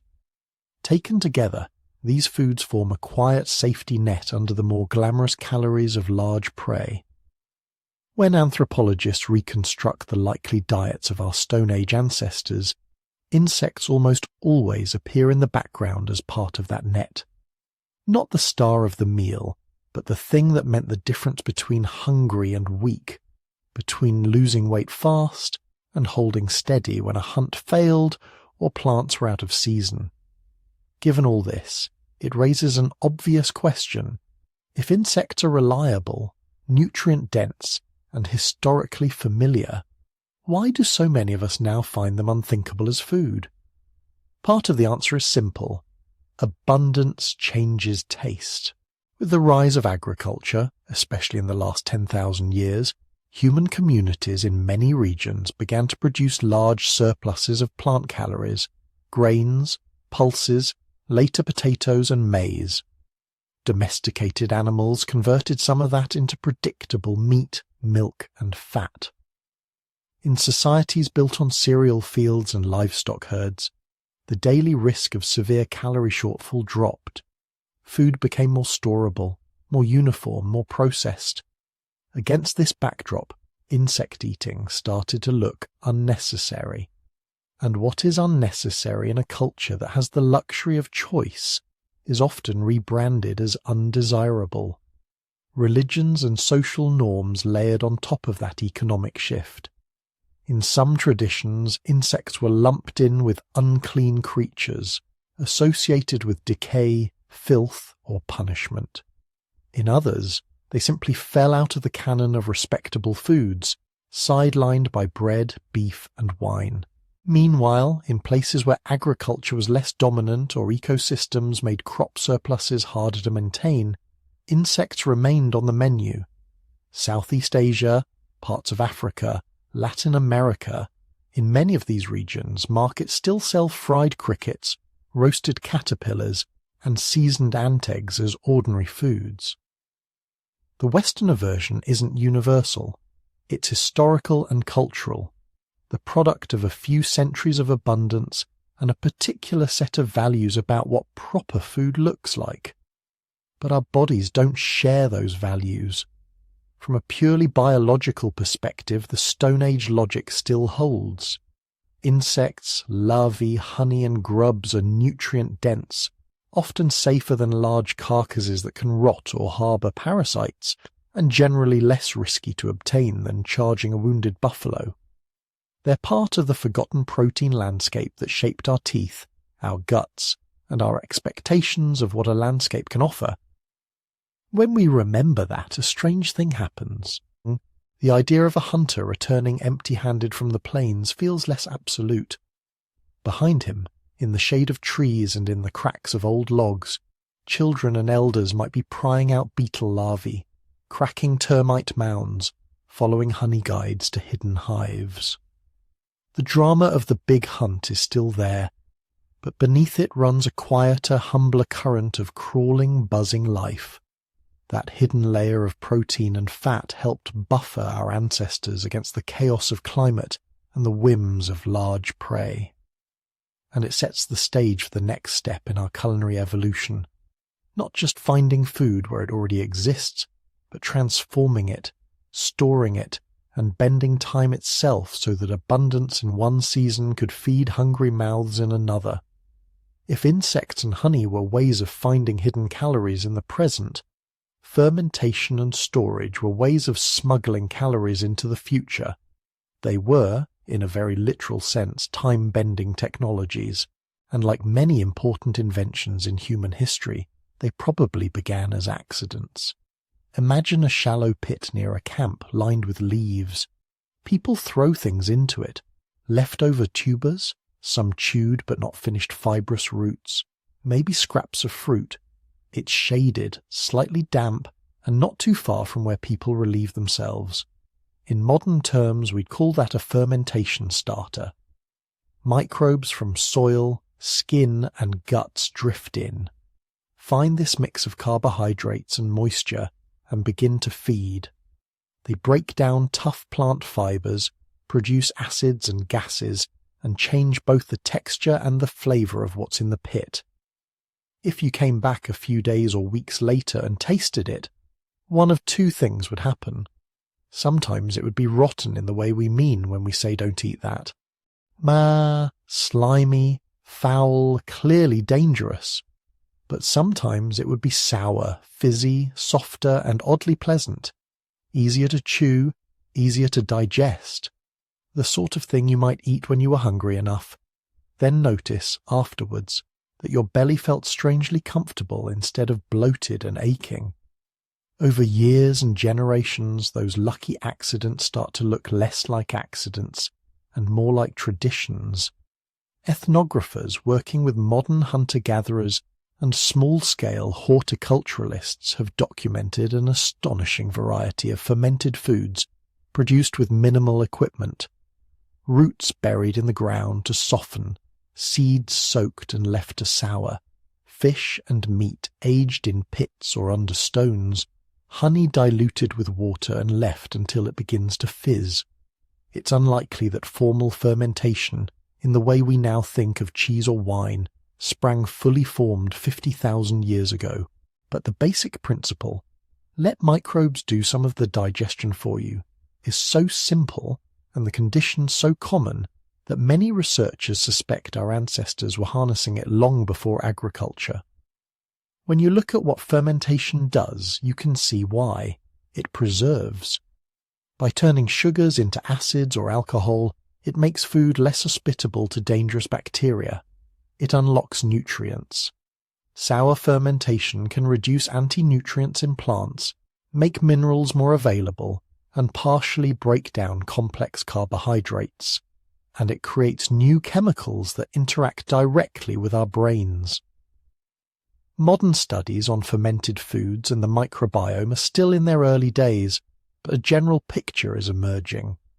Regular intake of live, microbially rich foods can influence gut bacteria in ways that, in turn, affect mood, stress responses, and even cognition. You don't need a Stone Age randomized controlled trial to see how this might have played out in the past. Groups that stumbled into routines of eating slightly fermented fruits, roots, or meats. The stuff in the shady pit the seeds that accidentally soaked, the scrap of meat left near a cool spring, would have been regularly seeding their guts with wild bacteria and yeasts. Those microbes would help break down tough fibers, produce vitamins, and compete with more dangerous pathogens. Over time, this would shape not just digestion, but the entire gut ecosystem. And because the gut and brain are wired together with a dense web of nerves, hormones, and immune signals, that shift in the internal ecosystem could subtly change how people felt and functioned. Perhaps there were bands who, without knowing why, had slightly calmer children, slightly more resilient adults, slightly fewer infections after bad food.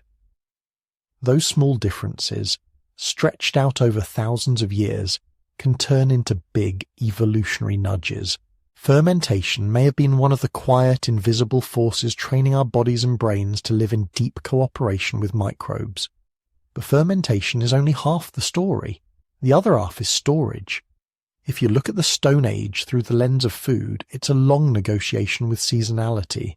Animals migrate. Fruits ripen for a week and disappear. Seeds harden and become inedible unless you know what to do with them. Rains come and go.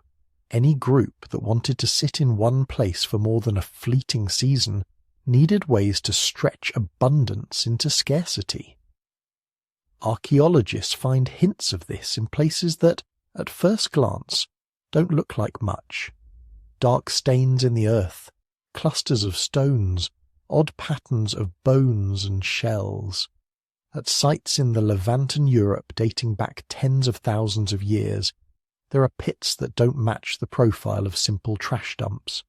Their walls are deliberately lined with stone or packed clay. Some contain layers of burned earth and ash suggesting repeated use. Others are capped, then reopened. These look a lot like early storage features, underground containers for food. In cooler climates, meat could be kept in permafrost cracks or deep caves, where year-round cold acted as natural refrigerator. In drier regions, slabs of meat could be sliced thin and laid on rocks or racks to dry in the sun and wind, sometimes with smoke from low fires drifting over them. Drying and smoking don't leave neat, fossilized labels. They leave indirect evidence, cut marks on bones that suggest precise defleshing, concentrations of small bones where meat has been stripped and removed, hearths that burned for long periods without the sort of intense heat you'd need for cooking every meal. Some coastal sites show layers of fish bones and shells far beyond what day-to-day eating would produce, as if people were processing bulk catches, not just occasional meals. It's easy to imagine strings of fish hung over racks, smoke curling around them, slowly turning fresh flesh into something tough, salty, and long-lasting. Storage pits, drying racks, cached bones. Together they form what you could call the first pantries. Not buildings with shelves, but structured spaces in the landscape where food could wait. And waiting is the key word. Once you start storing food, you are planning for a self that does not yet exist.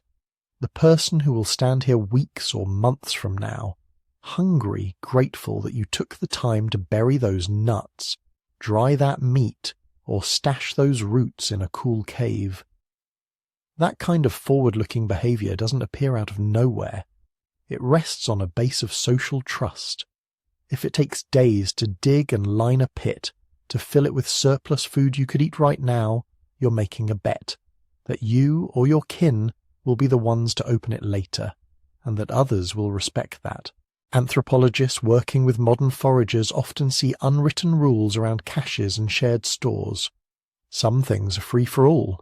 Some belong clearly to individuals or families. Some are shared ceremonially. As soon as surplus enters the picture, so do questions of ownership, obligation, and power. Preservation starts to reshape social life. If your band knows how to smoke meat and hide it in a distant cave, you can range farther from waterholes, confident that you have backup supplies. If you can bury acorns or wild grains and come back to them months later, you can survive lean seasons that might kill a neighbouring group without those skills. Stored food becomes a kind of wealth. Not the gleaming, visible wealth of later kings and temples, but quiet wealth. Calories waiting under the ground along a familiar river bank, in a hollow tree known only to your relatives. That wealth can be traded. Archaeological sites from the late Stone Age show obsidian, shells and pigments moving across landscapes far beyond walking distance. People weren't dragging giant stones purely for fun. They were plugging into networks of exchange. If you have extra dried fish from a seasonal run, and another group inland has more nuts or roots than they can immediately eat, a simple logic emerges.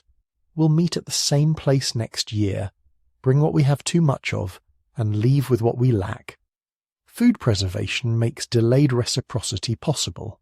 You can promise to repay a favour in the next season's salmon run, or when the termites swarm, because you know you'll have more than you can eat that week, and the tools to make it last.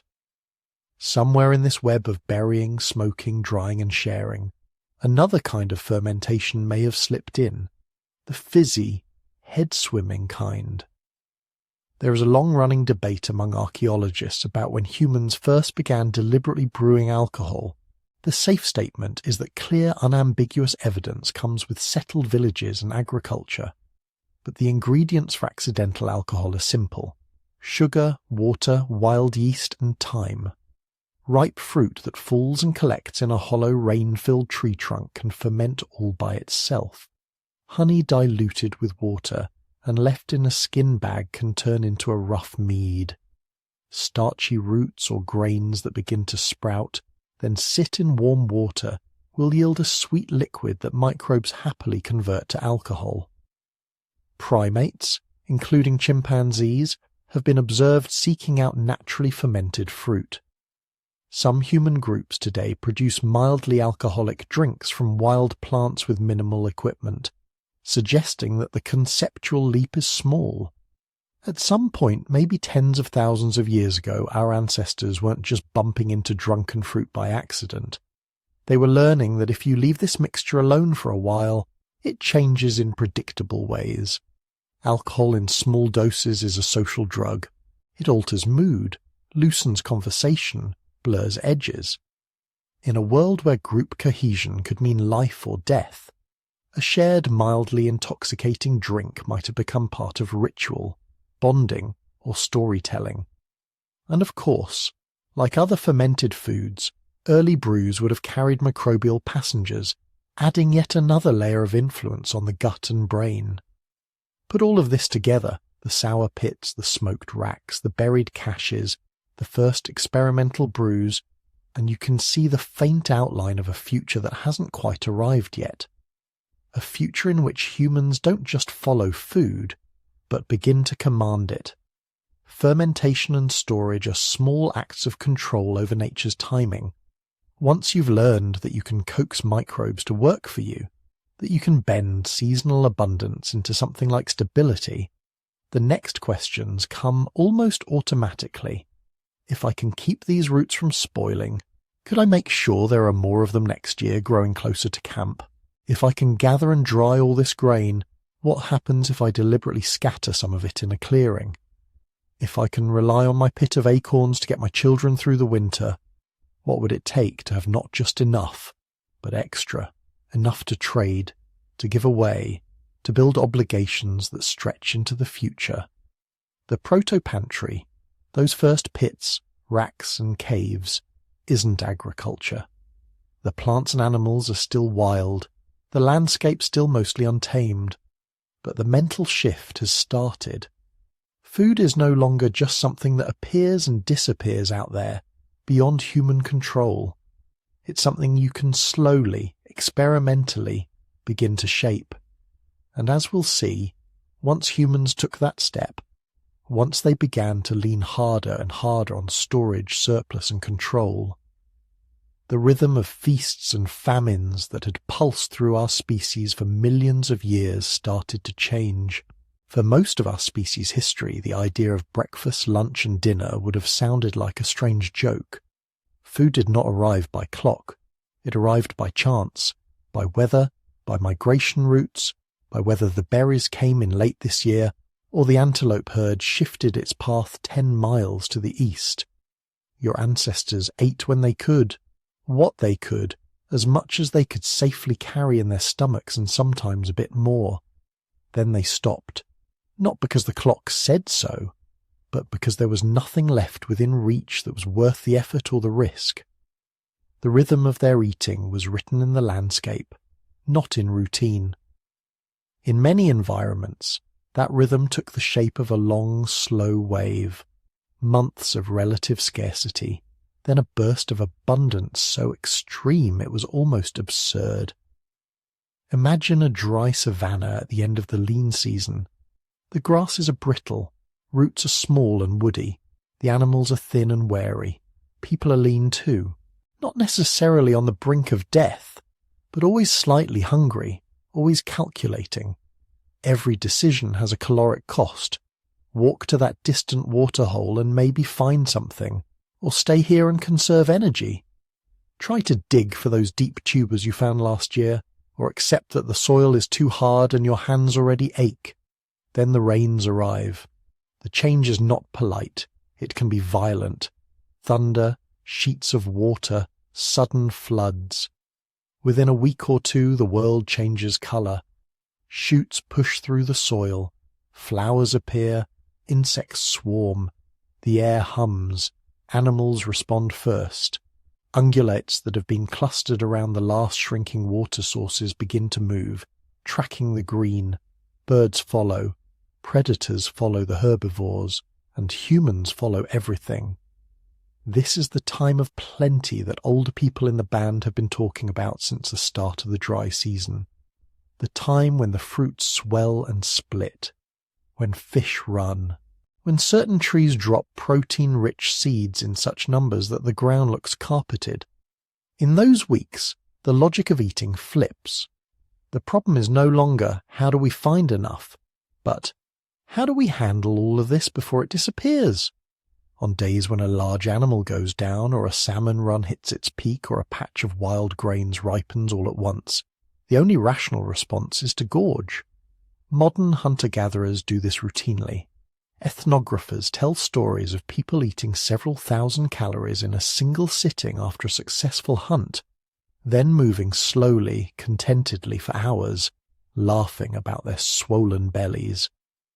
Your Stone Age ancestors did the same. They weren't gluttons in the moral sense. They were specialists in energy storage. Their bodies had been shaped over millions of years by a world where tomorrow might bring another feast, or 3 days of empty searching. So when calories appeared, their physiology treated it like a command. Eat. Fill the liver with glycogen. Pack the muscles with fuel. Turn the overflow into fat and tuck it away under the skin, around the organs, in every safe corner. Fat was not an aesthetic problem. It was a survival account. Gorging in times of plenty, far from being a bad habit, was a biological investment strategy. And just as important was the other side of the curve, the steady, familiar descent into less. As the season turned again, as fruits vanished, as the herds moved away or the rivers shrank, meals changed character. They became smaller, more monotonous. A few roots dug with increasing effort. Tough leaves, small animals, scraps of stored meat or nuts carefully rationed. Sometimes there were 1 or 2 substantial meals in a day. Sometimes there was only one. Sometimes there was a day with nothing at all. In that world, intermittent fasting was not a wellness trend. It was the backdrop of existence. From the perspective of your cells, this stop-and-start, feast-and-famine pattern was normal. During the feast, glucose from carbohydrates surged into the bloodstream. Insulin rose, shepherding that sugar into cells, restocking short-term reserves and building long-term fat stores. As hours passed and no new food arrived, blood sugar slowly fell. The body switched fuels. First it burned through the glycogen in the liver. Then, as that tank drained, Hormones nudged fat cells to open and release their cargo. Fatty acids and ketone bodies, molecules that can feed muscles, organs, and when necessary, the brain itself. Modern biologists call this metabolic flexibility, the ability to move smoothly between burning sugars and burning fats, between fed and fasted states. In the Stone Age, that flexibility wasn't an optional fitness metric. It was a prerequisite for being alive at all.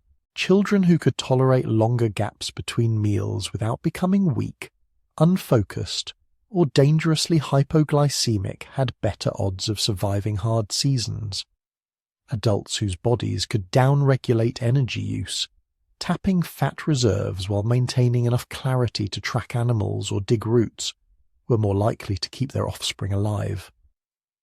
Over very long stretches of time, those tiny advantages add up. Genes that supported flexible fuel use, efficient fat storage in the right places, and the ability to stay mentally sharp in a fasted state would have been gently, persistently favoured. You carry some of these genes. They are the reason you can go to sleep, not eat for 8 or 10 hours, and still wake up capable of standing, thinking, and walking. They are also the reason that, when you sit down in front of a pile of calorie-dense food, some deep part of your physiology still whispers, "Take more, this might not last." In the middle of this harsh rhythm, there were bright spikes of something else. Social feasts. When a really big animal fell, something that could not possibly be eaten or processed by a single small band before it spoiled, news travelled. Smoke on the horizon. Shouted calls. Runners dispatched along familiar paths. Neighbouring groups arrived, not just for the meat, but for the gathering itself. There would be work first. Skinning, butchering, sorting fat from lean cuts, deciding which pieces would be roasted immediately and which would be dried or smoked. Then, as the sun lowered and the first pieces of meat crisped over coals, as marrow was sucked from bones and shared, something else happened. Stories. Old hunts retold, dangers catalogued, gossip exchanged, marriages arranged, objects traded. Seasonal plant bonanzas played a similar role.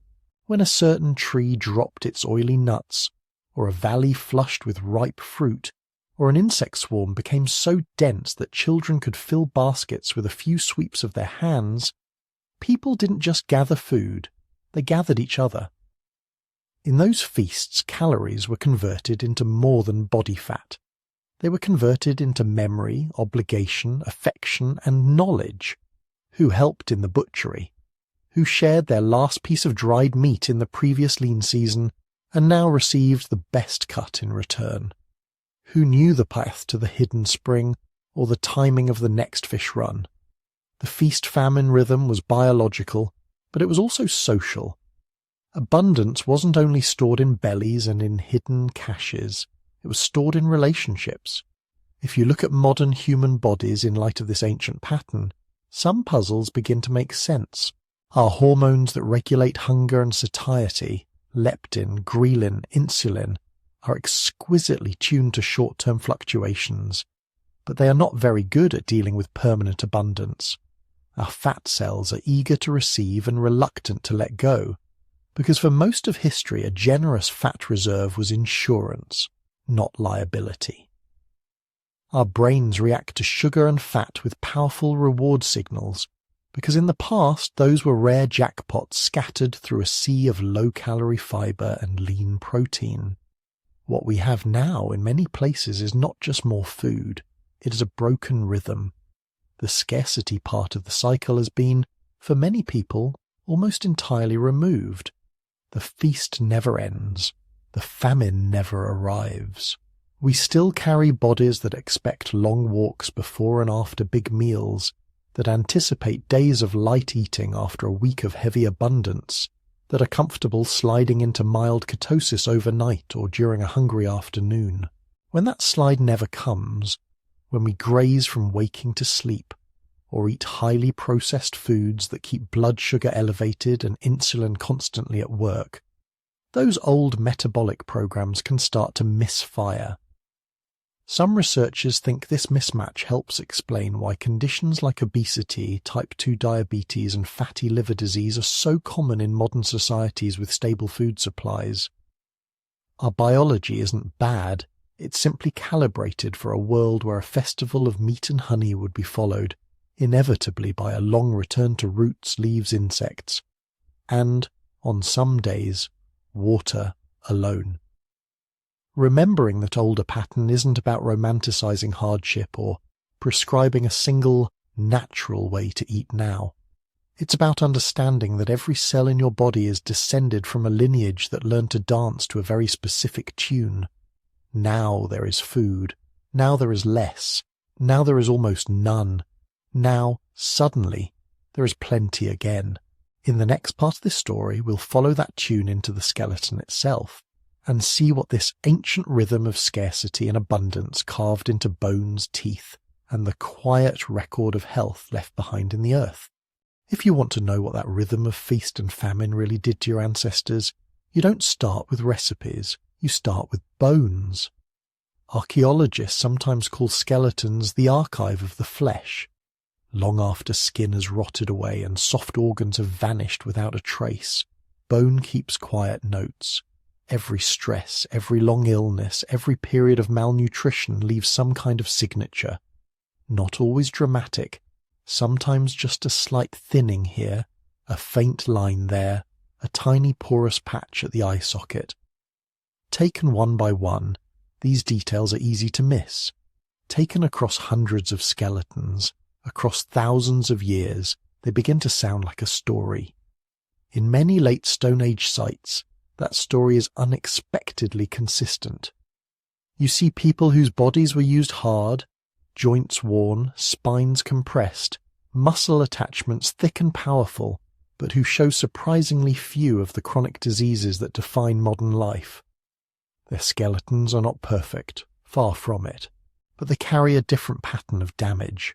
One of the clearest windows into this difference sits right at the entrance to the body, the teeth.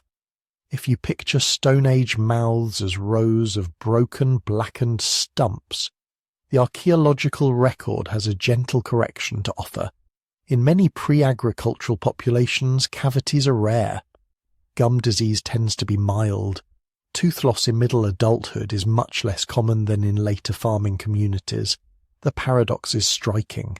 These people didn't have toothbrushes, no floss, no fluoride. They chewed on sticks sometimes, and maybe rubbed abrasive plants against their teeth, but nothing like modern dental care. And yet, compared with the first generations of farmers, they often had better dental health. Part of the reason lies in what they were not eating.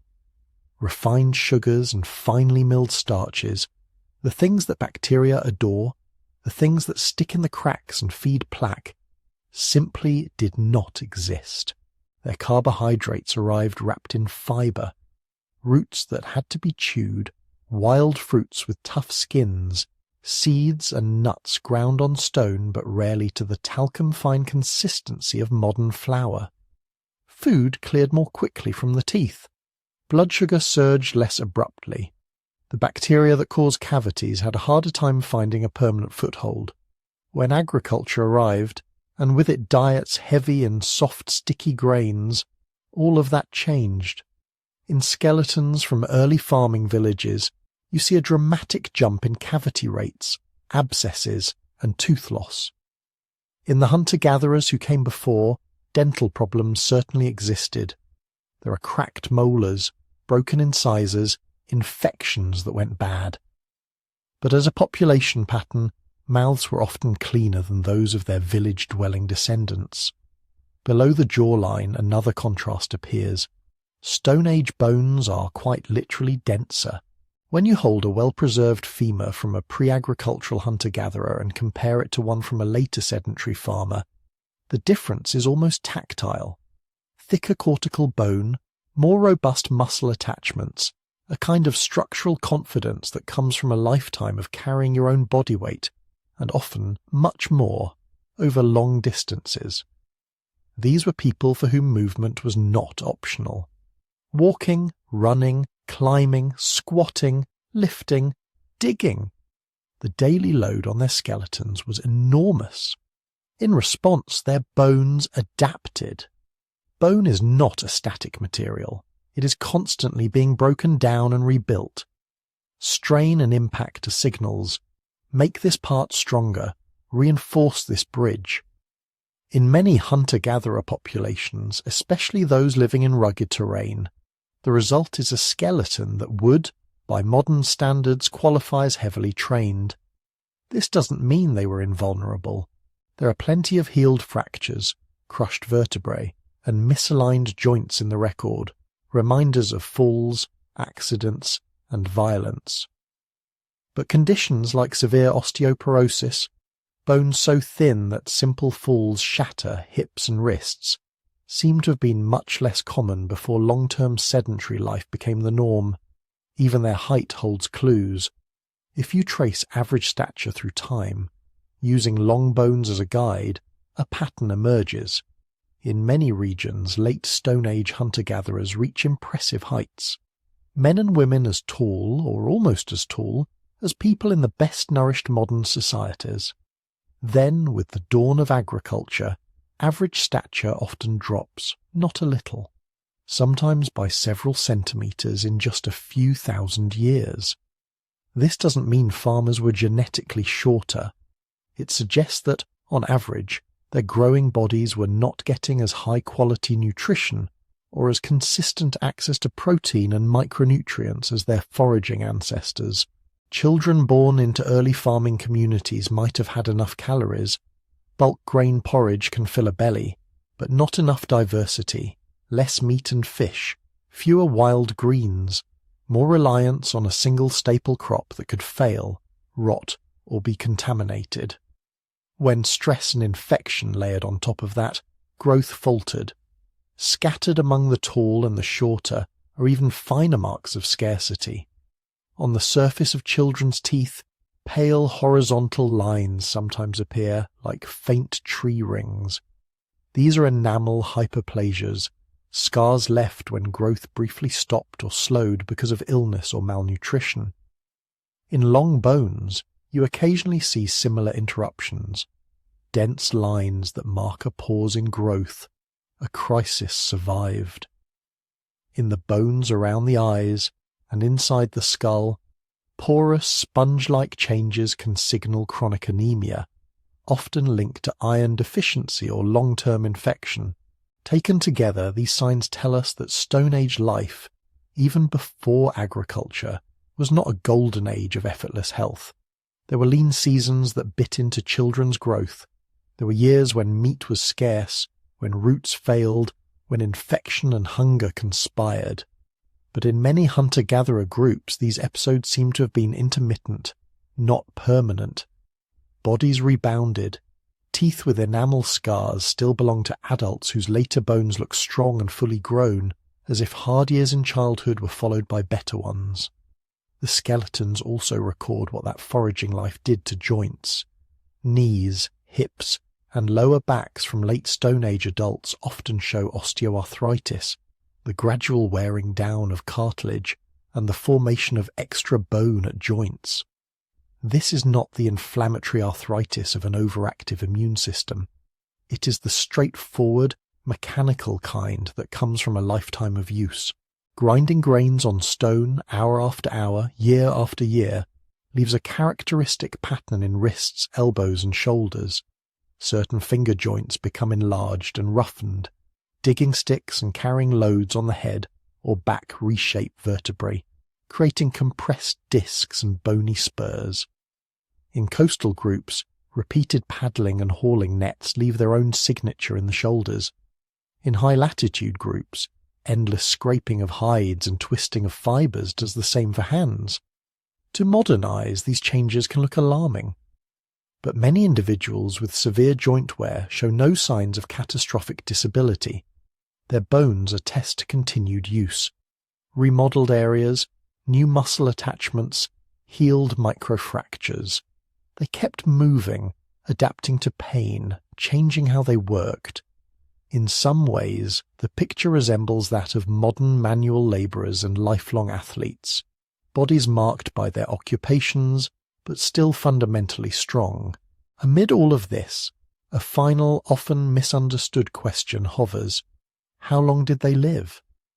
You will sometimes hear that ancient humans usually died by 30, as if every adult was swept away at the age when many modern people are just settling into careers. The skeletons tell a more nuanced story. When you look at life expectancy at birth, an average that includes every infant who dies in the first days and weeks of life, Stone Age numbers are indeed low. High infant mortality drags the average down dramatically. But if you calculate life expectancy for those who survive childhood, a different picture appears. In many foraging populations, someone who reached 15 or 20 had a good chance of living into their 50s or 60s, sometimes beyond. Archaeological sites contain plenty of older adults, skulls with heavily worn teeth, vertebrae with fused joints, long bones with thin, remodelled ends. These elders would have looked old by any standard. They would have walked more slowly, perhaps leaned on sticks, perhaps carried a lifetime of scars, but they were there, long enough to share hunting knowledge, plant lore, seasonal memory, long enough to help with grandchildren, long enough to carry stories of drought years and fat years across decades. So when you imagine your Stone Age ancestors, it may be more accurate to picture a small band that includes not only hunters in their prime and children darting underfoot, but also grey-haired women and men, their skeletons already etched with the record of long lives. All of them built from the same basic ingredients: meat, plants, insects, fish, roots, nuts, seeds. All of them shaped by the same alternating pulses of plenty and want. Their bones, teeth and joints show that this way of eating and moving produced bodies that were strong, adaptable and resilient, but also vulnerable in familiar human ways, to infection, to injury, to bad seasons.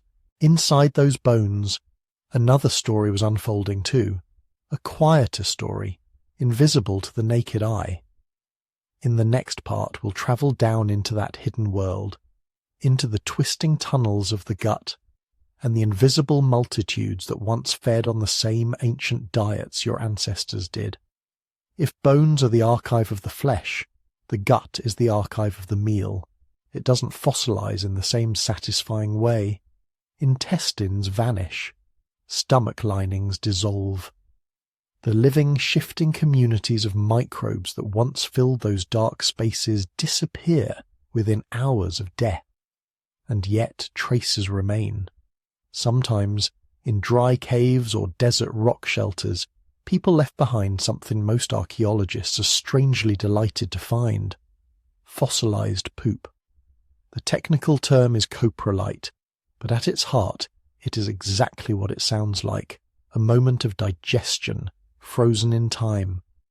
Under a microscope, coprolites become tiny time capsules.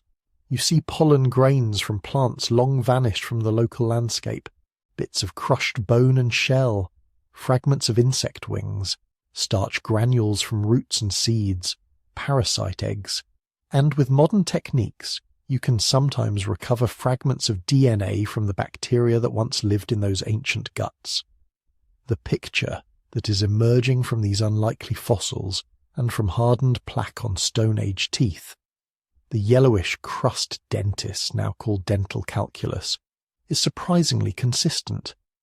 Your ancestors carried around a microbial world that was richer, more varied, and probably more dynamic than the one most people host today. Dental calculus is especially revealing. For tens of thousands of years, every meal left a microscopic film on the teeth, bits of food, stray bacteria, tiny proteins from saliva and blood. In life, some of that would have been scrubbed away by chewing tough food or rubbing with sticks, but a thin layer stayed. It hardened. Then more layers built up over it, like lime in an old kettle. Within those layers, scientists have found DNA, and proteins from hundreds of bacterial species. Some of them are familiar, cousins of the mouth bacteria we still carry. Others are strangers, ancient lineages that seem to have dropped out of modern Western mouths entirely. The same pattern appears in the few ancient gut samples we can study. Compared to the intestines of many people living in industrialized societies today, the guts of past humans and of modern hunter-gatherers who still follow traditional diets look like lush rainforests. Ours often look more like carefully mowed lawns. In microbiology, this is called alpha diversity. How many different species live in a particular environment, and how evenly they share that space. Traditional foraging and small-scale farming communities across the world, from the Amazon to remote African savannas, tend to show higher gut diversity than urban populations eating modern processed diets. More kinds of bacteria, more ecological niches occupied, a busier, more complex internal ecosystem. In wealthy, industrialized countries, that complexity has thinned. Many people still have plenty of bacteria, trillions of them. Those bacteria belong to fewer species, and some entire branches of the microbial family tree are missing. This change didn't happen overnight. It seems to have accelerated with sanitation, antibiotics, urbanization, and the rise of ultra-processed foods. But its roots likely reach back to a shift that began long before supermarkets and soap, the gradual decline of the wild, fibrous, fermented and dirty parts of the human diet. To understand why fiber matters to microbes, imagine what actually reaches the large intestine. Most sugars and simple starches are broken down and absorbed long before food gets that far. They never make it to the bacterial metropolis of the colon. What does arrive, especially in people eating plant-heavy Stone Age diets, is everything your own enzymes couldn't digest. Long, tangled carbohydrates from roots and tubers, tough plant cell walls, resistant starch from cooled cooked foods, tiny bits of gristle and connective tissue. To you, these are leftovers. To your microbes, they are dinner. Bacteria in the colon feast on these fibers, fermenting them into short-chain fatty acids like butyrate, acetate, and propionate. These molecules might sound obscure, but they are central to the quiet truce between you and your microbiome. They feed the cells lining your colon, helping to keep the gut barrier strong and less leaky. They influence blood sugar regulation. They talk to immune cells, nudging them towards calm vigilance instead of constant alarm. A Stone Age person chewing through a day's worth of roots, nuts, seeds, fruits, leafy greens, and occasional unrefined grains would have been providing a constant trickle of this microbial fuel. Their guts would have been noisy with fermentation, not just from obvious ferments like rotting meat caches or soured plant mash, but from the ongoing internal fermentation of fibers the human body can't handle alone. When scientists went looking for a modern window into this kind of internal ecosystem, one group kept coming up in the literature, the Hadza of Tanzania. The Hadza are one of the few remaining peoples who still live largely by hunting and gathering. Their diet is not a museum piece.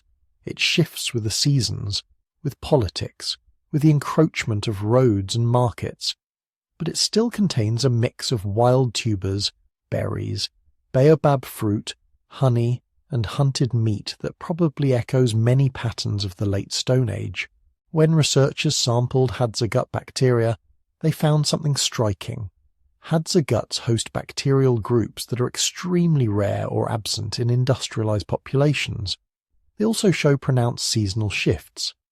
In the dry season, when meat and tubers dominate, certain species flourish. In the wet season, when berries and honey become abundant, the community changes. It is as if the internal ecosystem breathes with the landscape, expanding one group then another as different foods arrive.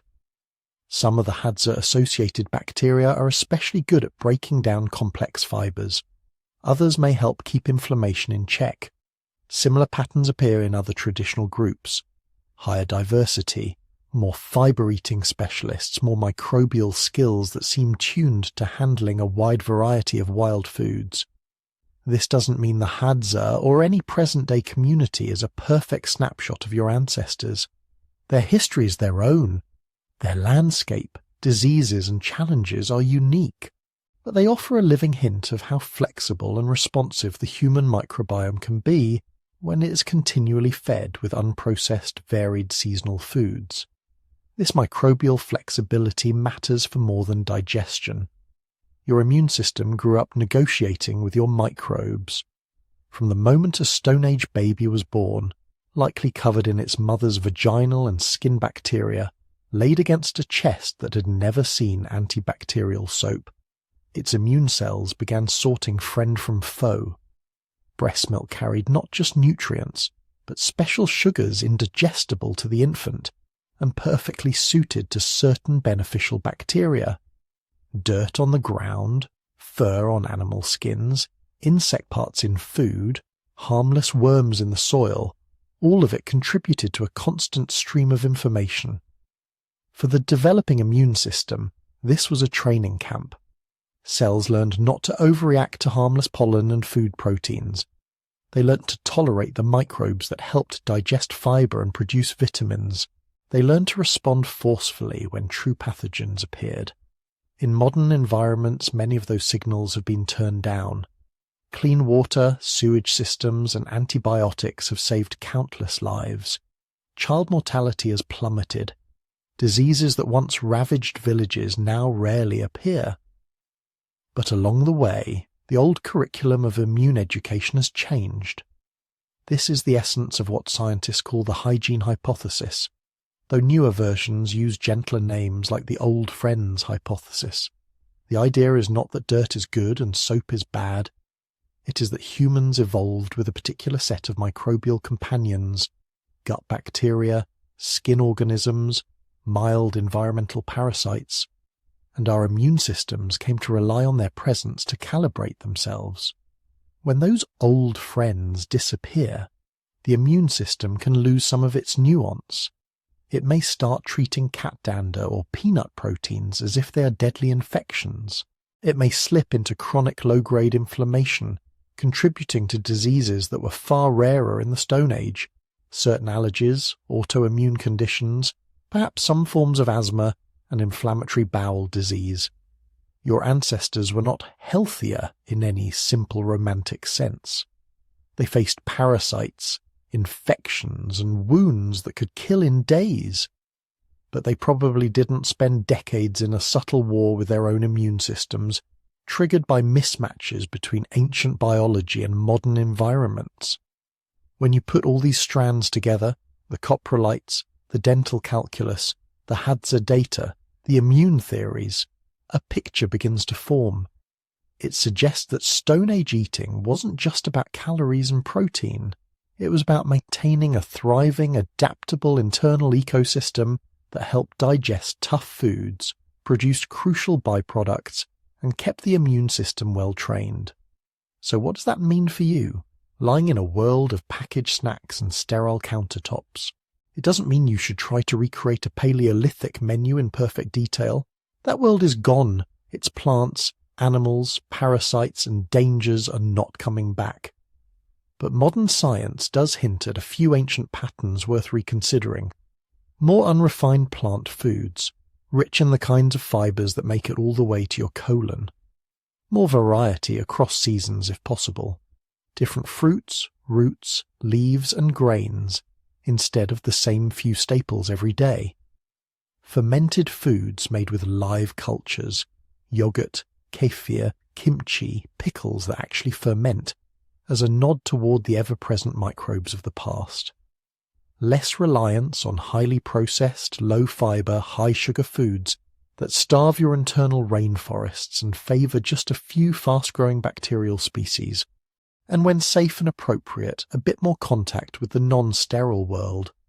Soil on garden vegetables, time outdoors, encounters with plants and animals that remind your immune system of its long history. None of this will turn a modern gut into a Stone Age one, but it gestures in the same direction, towards diversity, resilience, and a relationship with microbes that is more partnership than battlefield.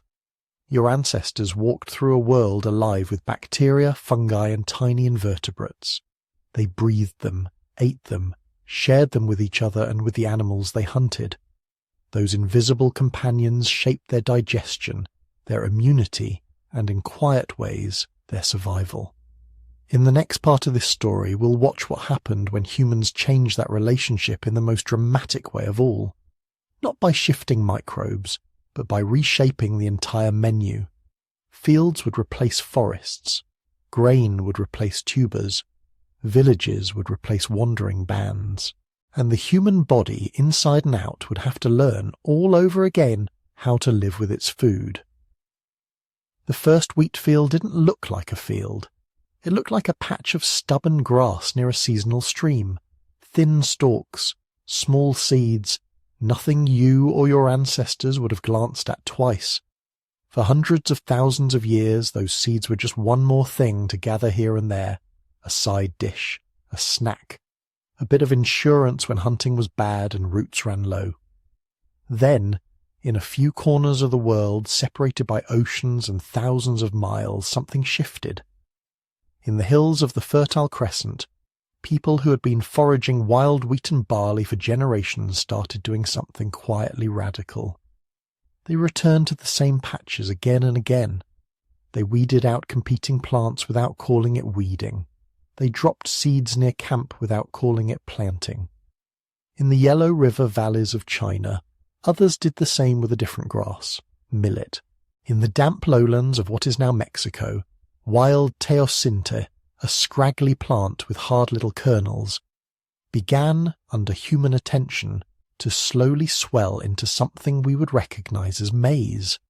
In the highlands of New Guinea, along the Nile, in West Africa, in the Andes, in parts of India and Southeast Asia, similar stories unfolded with taro, yams, sorghum, rice, potatoes.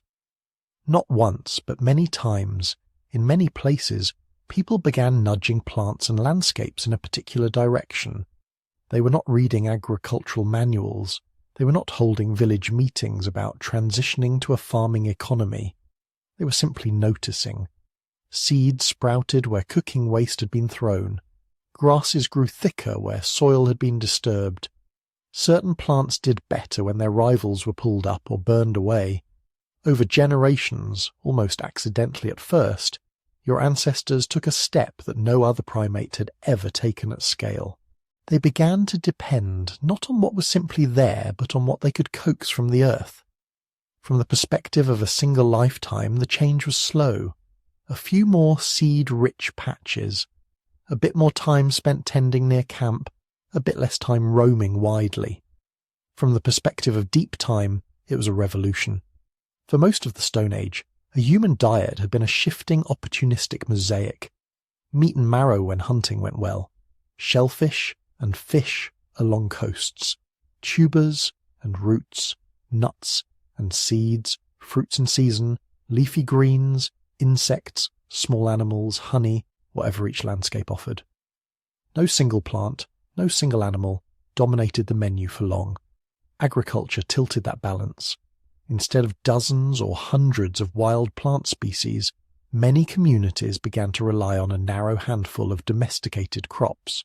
Wheat and barley in Southwest Asia, rice in East and parts of South Asia, maize in the Americas, sorghum and millet in Africa. Around them, second waves of domesticates gathered. Peas, lentils, beans, chickpeas, later soybeans and other legumes. Fruit trees slowly entered the picture. Variety didn't vanish overnight. Farmers still gathered wild greens, hunted, fished, dug roots. But more and more of their calories came from these few, carefully tended species. On the surface, this looked like progress. Grain could be stored. A good harvest meant security through a bad winter. Fields near the village meant elders and children didn't have to wander far for food. More mouths could be fed in a smaller area. Yet when you look at the bodies of the first farmers, a different story begins to whisper from the bones. Archaeologists can sometimes line up skeletons from the same region before and after the agricultural shift. The patterns are unsettling. Hunter-gatherer skeletons on average are taller, with thicker bones and broader joints. Their teeth often show wear from grit and tough foods, but relatively few cavities. Signs of childhood malnutrition, lines in teeth, stunted long bones, are present but not dominant. Then, as farming takes hold, things change. Average stature drops, sometimes by several centimetres in just a few thousand years. Bones become more gracile, but also show signs of stress. Thicker areas where muscles strained against monotonous, repetitive labour. Dental health declines sharply. Caries, cavities, become common, especially in grain-based societies. Sticky, carbohydrate-rich porridges and breads leave sugar on the teeth. Oral bacteria metabolize it, producing acids that slowly drill into enamel. Dental abscesses appear in jaws. Worn teeth are not new, rotten teeth in large numbers are. There are also more skeletal markers of anemia and vitamin deficiencies. Porous areas in skull bones and eye sockets hint at iron-poor diets or chronic infections. Episodes of growth arrest in children's bones suggest periods when food was short or illness was common. Taken together, the early chapters of farming look, from the inside out, less like a triumph and more like a trade.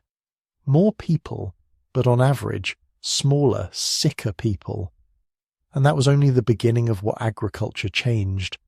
When you plant fields, you stop moving as much. Villages grow around the croplands. Storage pits and granaries anchor people in place. Over time, temporary camps become permanent houses, then towns, then cities. With dense settlements come new kinds of problems. Waste accumulates, human and animal. Water sources near villages become contaminated more easily. Pathogens that once burned through small bands and vanished now find steady fuel in large, tightly packed populations. Domesticated animals huddle nearby. Goats, sheep, cattle, pigs, chickens, dogs. They're warm-breathing islands of biology in constant contact with humans. Some microbes that once lived only in animals make the jump across species lines. Over centuries, and then millennia, what we now think of as classic crowd diseases either emerge or find their favourite host in us. Measles, smallpox, influenza, tuberculosis, some forms of plague. These illnesses do not require agriculture in a simple, direct way, but crowded, sedentary, animal-rich societies create perfect conditions for them to flourish. Hunter-gatherers died from infections too, of course. Wounds, parasites, acute diseases took their toll, but the epidemic cycles that sweep through large settled populations, killing many, sparing some, and then returning to find new generations of unexposed hosts, are closely tied to the post-Neolithic world. Given the dental decay, the stunted bones, the waves of disease, a question naturally arises in the dark. Why did anyone stick with farming? Why trade a flexible, diverse forager's diet and mobile lifestyle for fields, back-breaking labour, and all the new problems that came with them? There is no single answer, but several forces likely pulled in the same direction.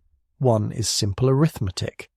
Farming, once established, can support more people per unit of land than foraging. Even if individuals are less healthy, the total number of surviving children may be higher.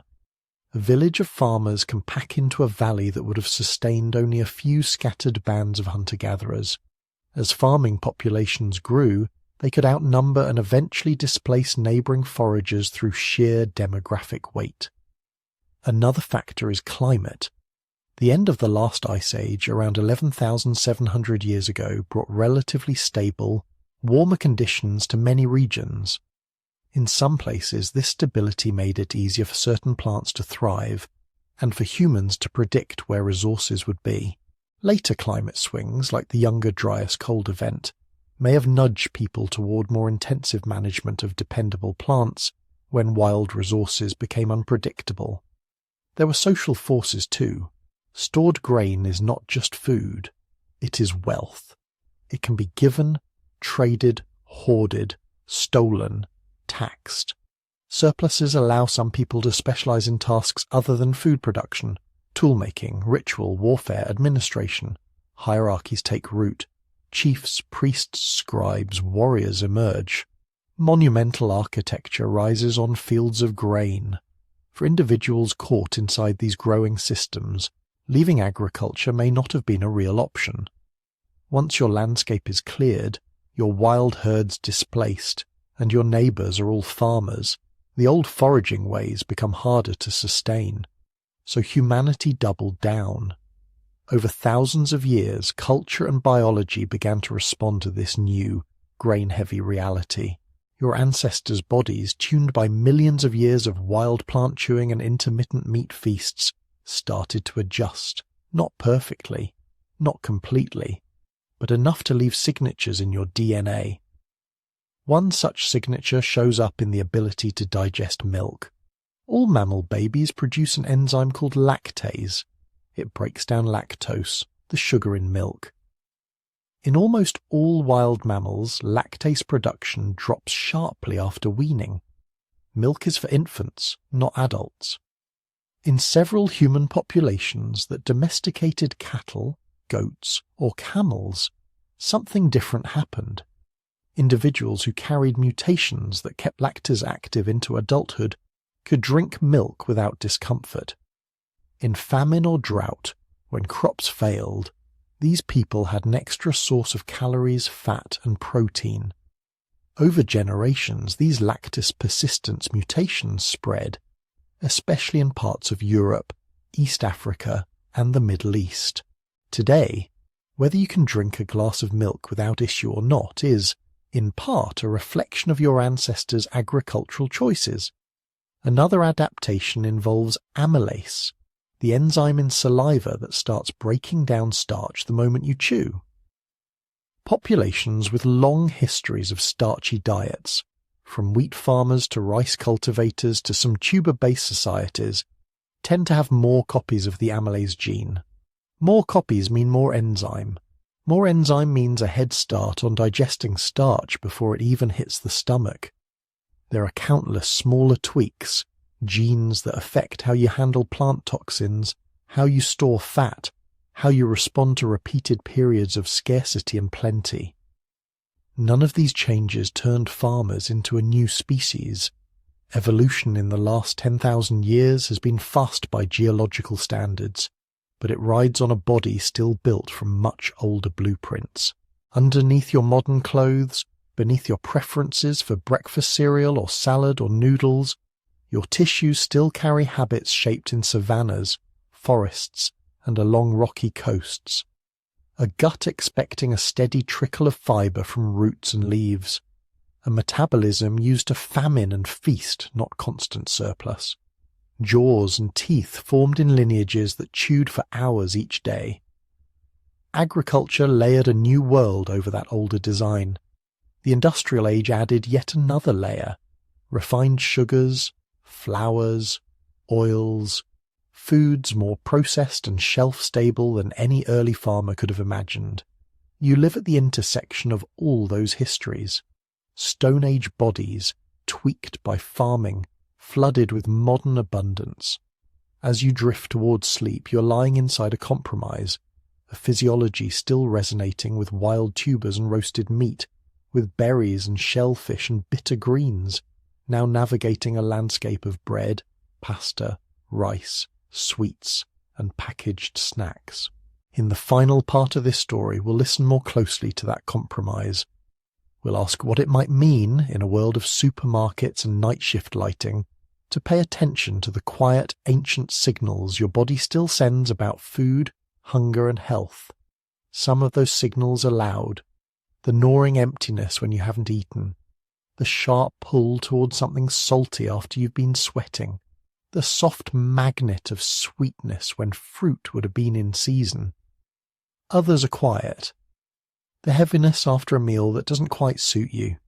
the steady energy you feel when a day's food happens to line up with what your body can use well.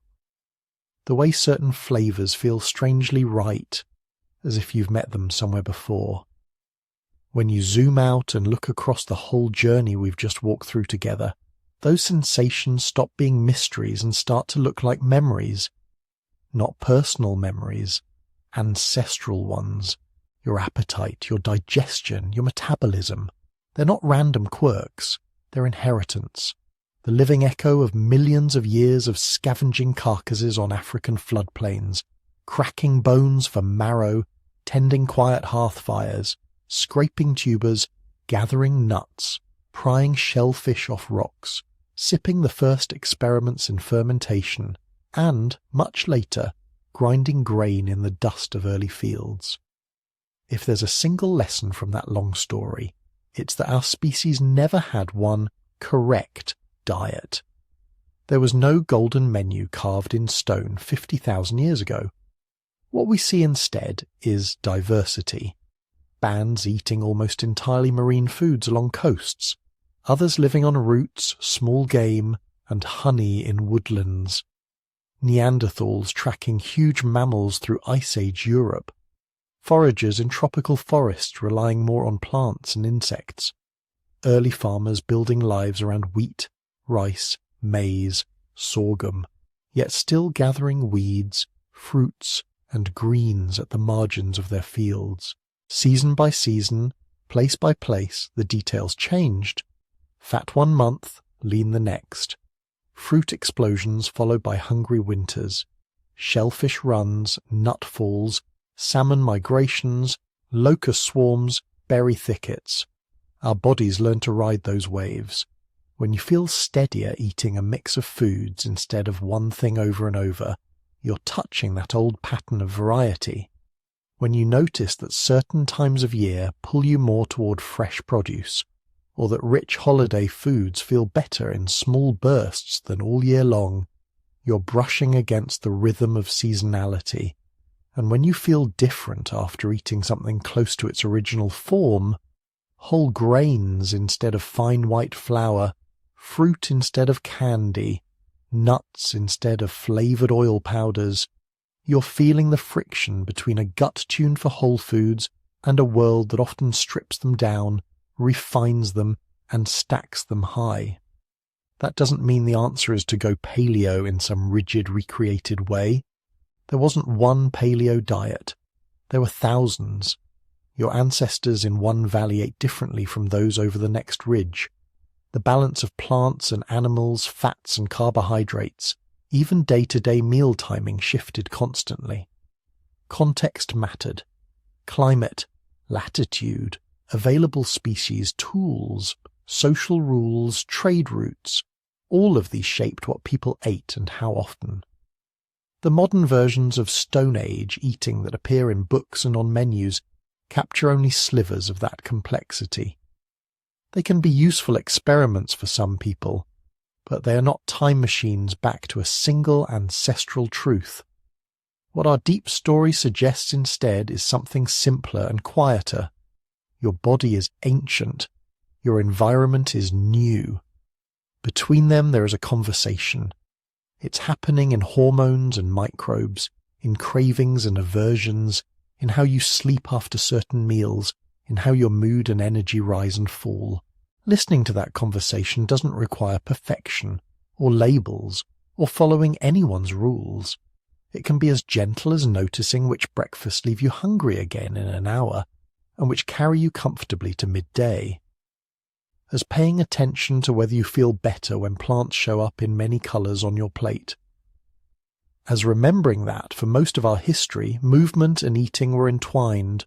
Walking, gathering, hunting, carrying, cooking, not separated into exercise and meals. Diversity, seasonality, whole foods when you can manage them, enough protein and fat to keep you satisfied, enough fibre to keep your ancient gut bacteria busy, enough flexibility to live in this time, not try to crawl back into another. There is no requirement here, no test to pass, only an invitation to be a little more curious about the old instincts humming under your modern life. If this long walk through kitchens of the past has kept you company tonight, and you'd like to help it reach more wanderers trying to fall asleep, you're welcome to gently tap like or leave a comment. If you feel like sharing, you can tell us where in the world you're listening from, which landscape your own evenings unfold in now, far from those first campfires yet still linked to them. And if you'd like to support these quiet journeys more directly, you can join our membership here on YouTube. That's entirely optional. The stories themselves will always be here for you, member or not. For now, you've carried your attention a very long way. From scavenged bones on ancient plains to the food in your own kitchen. You can set the story down. Let your jaw unclench. Let your tongue rest from imagining all those flavors. Feel the slow, patient work your own gut is doing, just as countless guts did before you, turning the day's meals into tomorrow's strength. Somewhere long ago your ancestors are still gathered around a small fire. The night is wide and dark. Beyond the circle of light, animals move, leaves shift, waves break on some distant shore.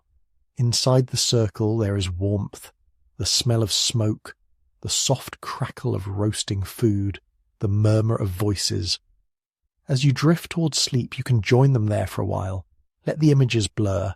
Stone tools, shell middens, grinding stones, fields of early grain. Let the questions fade with them. Rest well. May your dreams be full of ancient campfires and the simple, hard-won meals that carried your lineage all the way to you.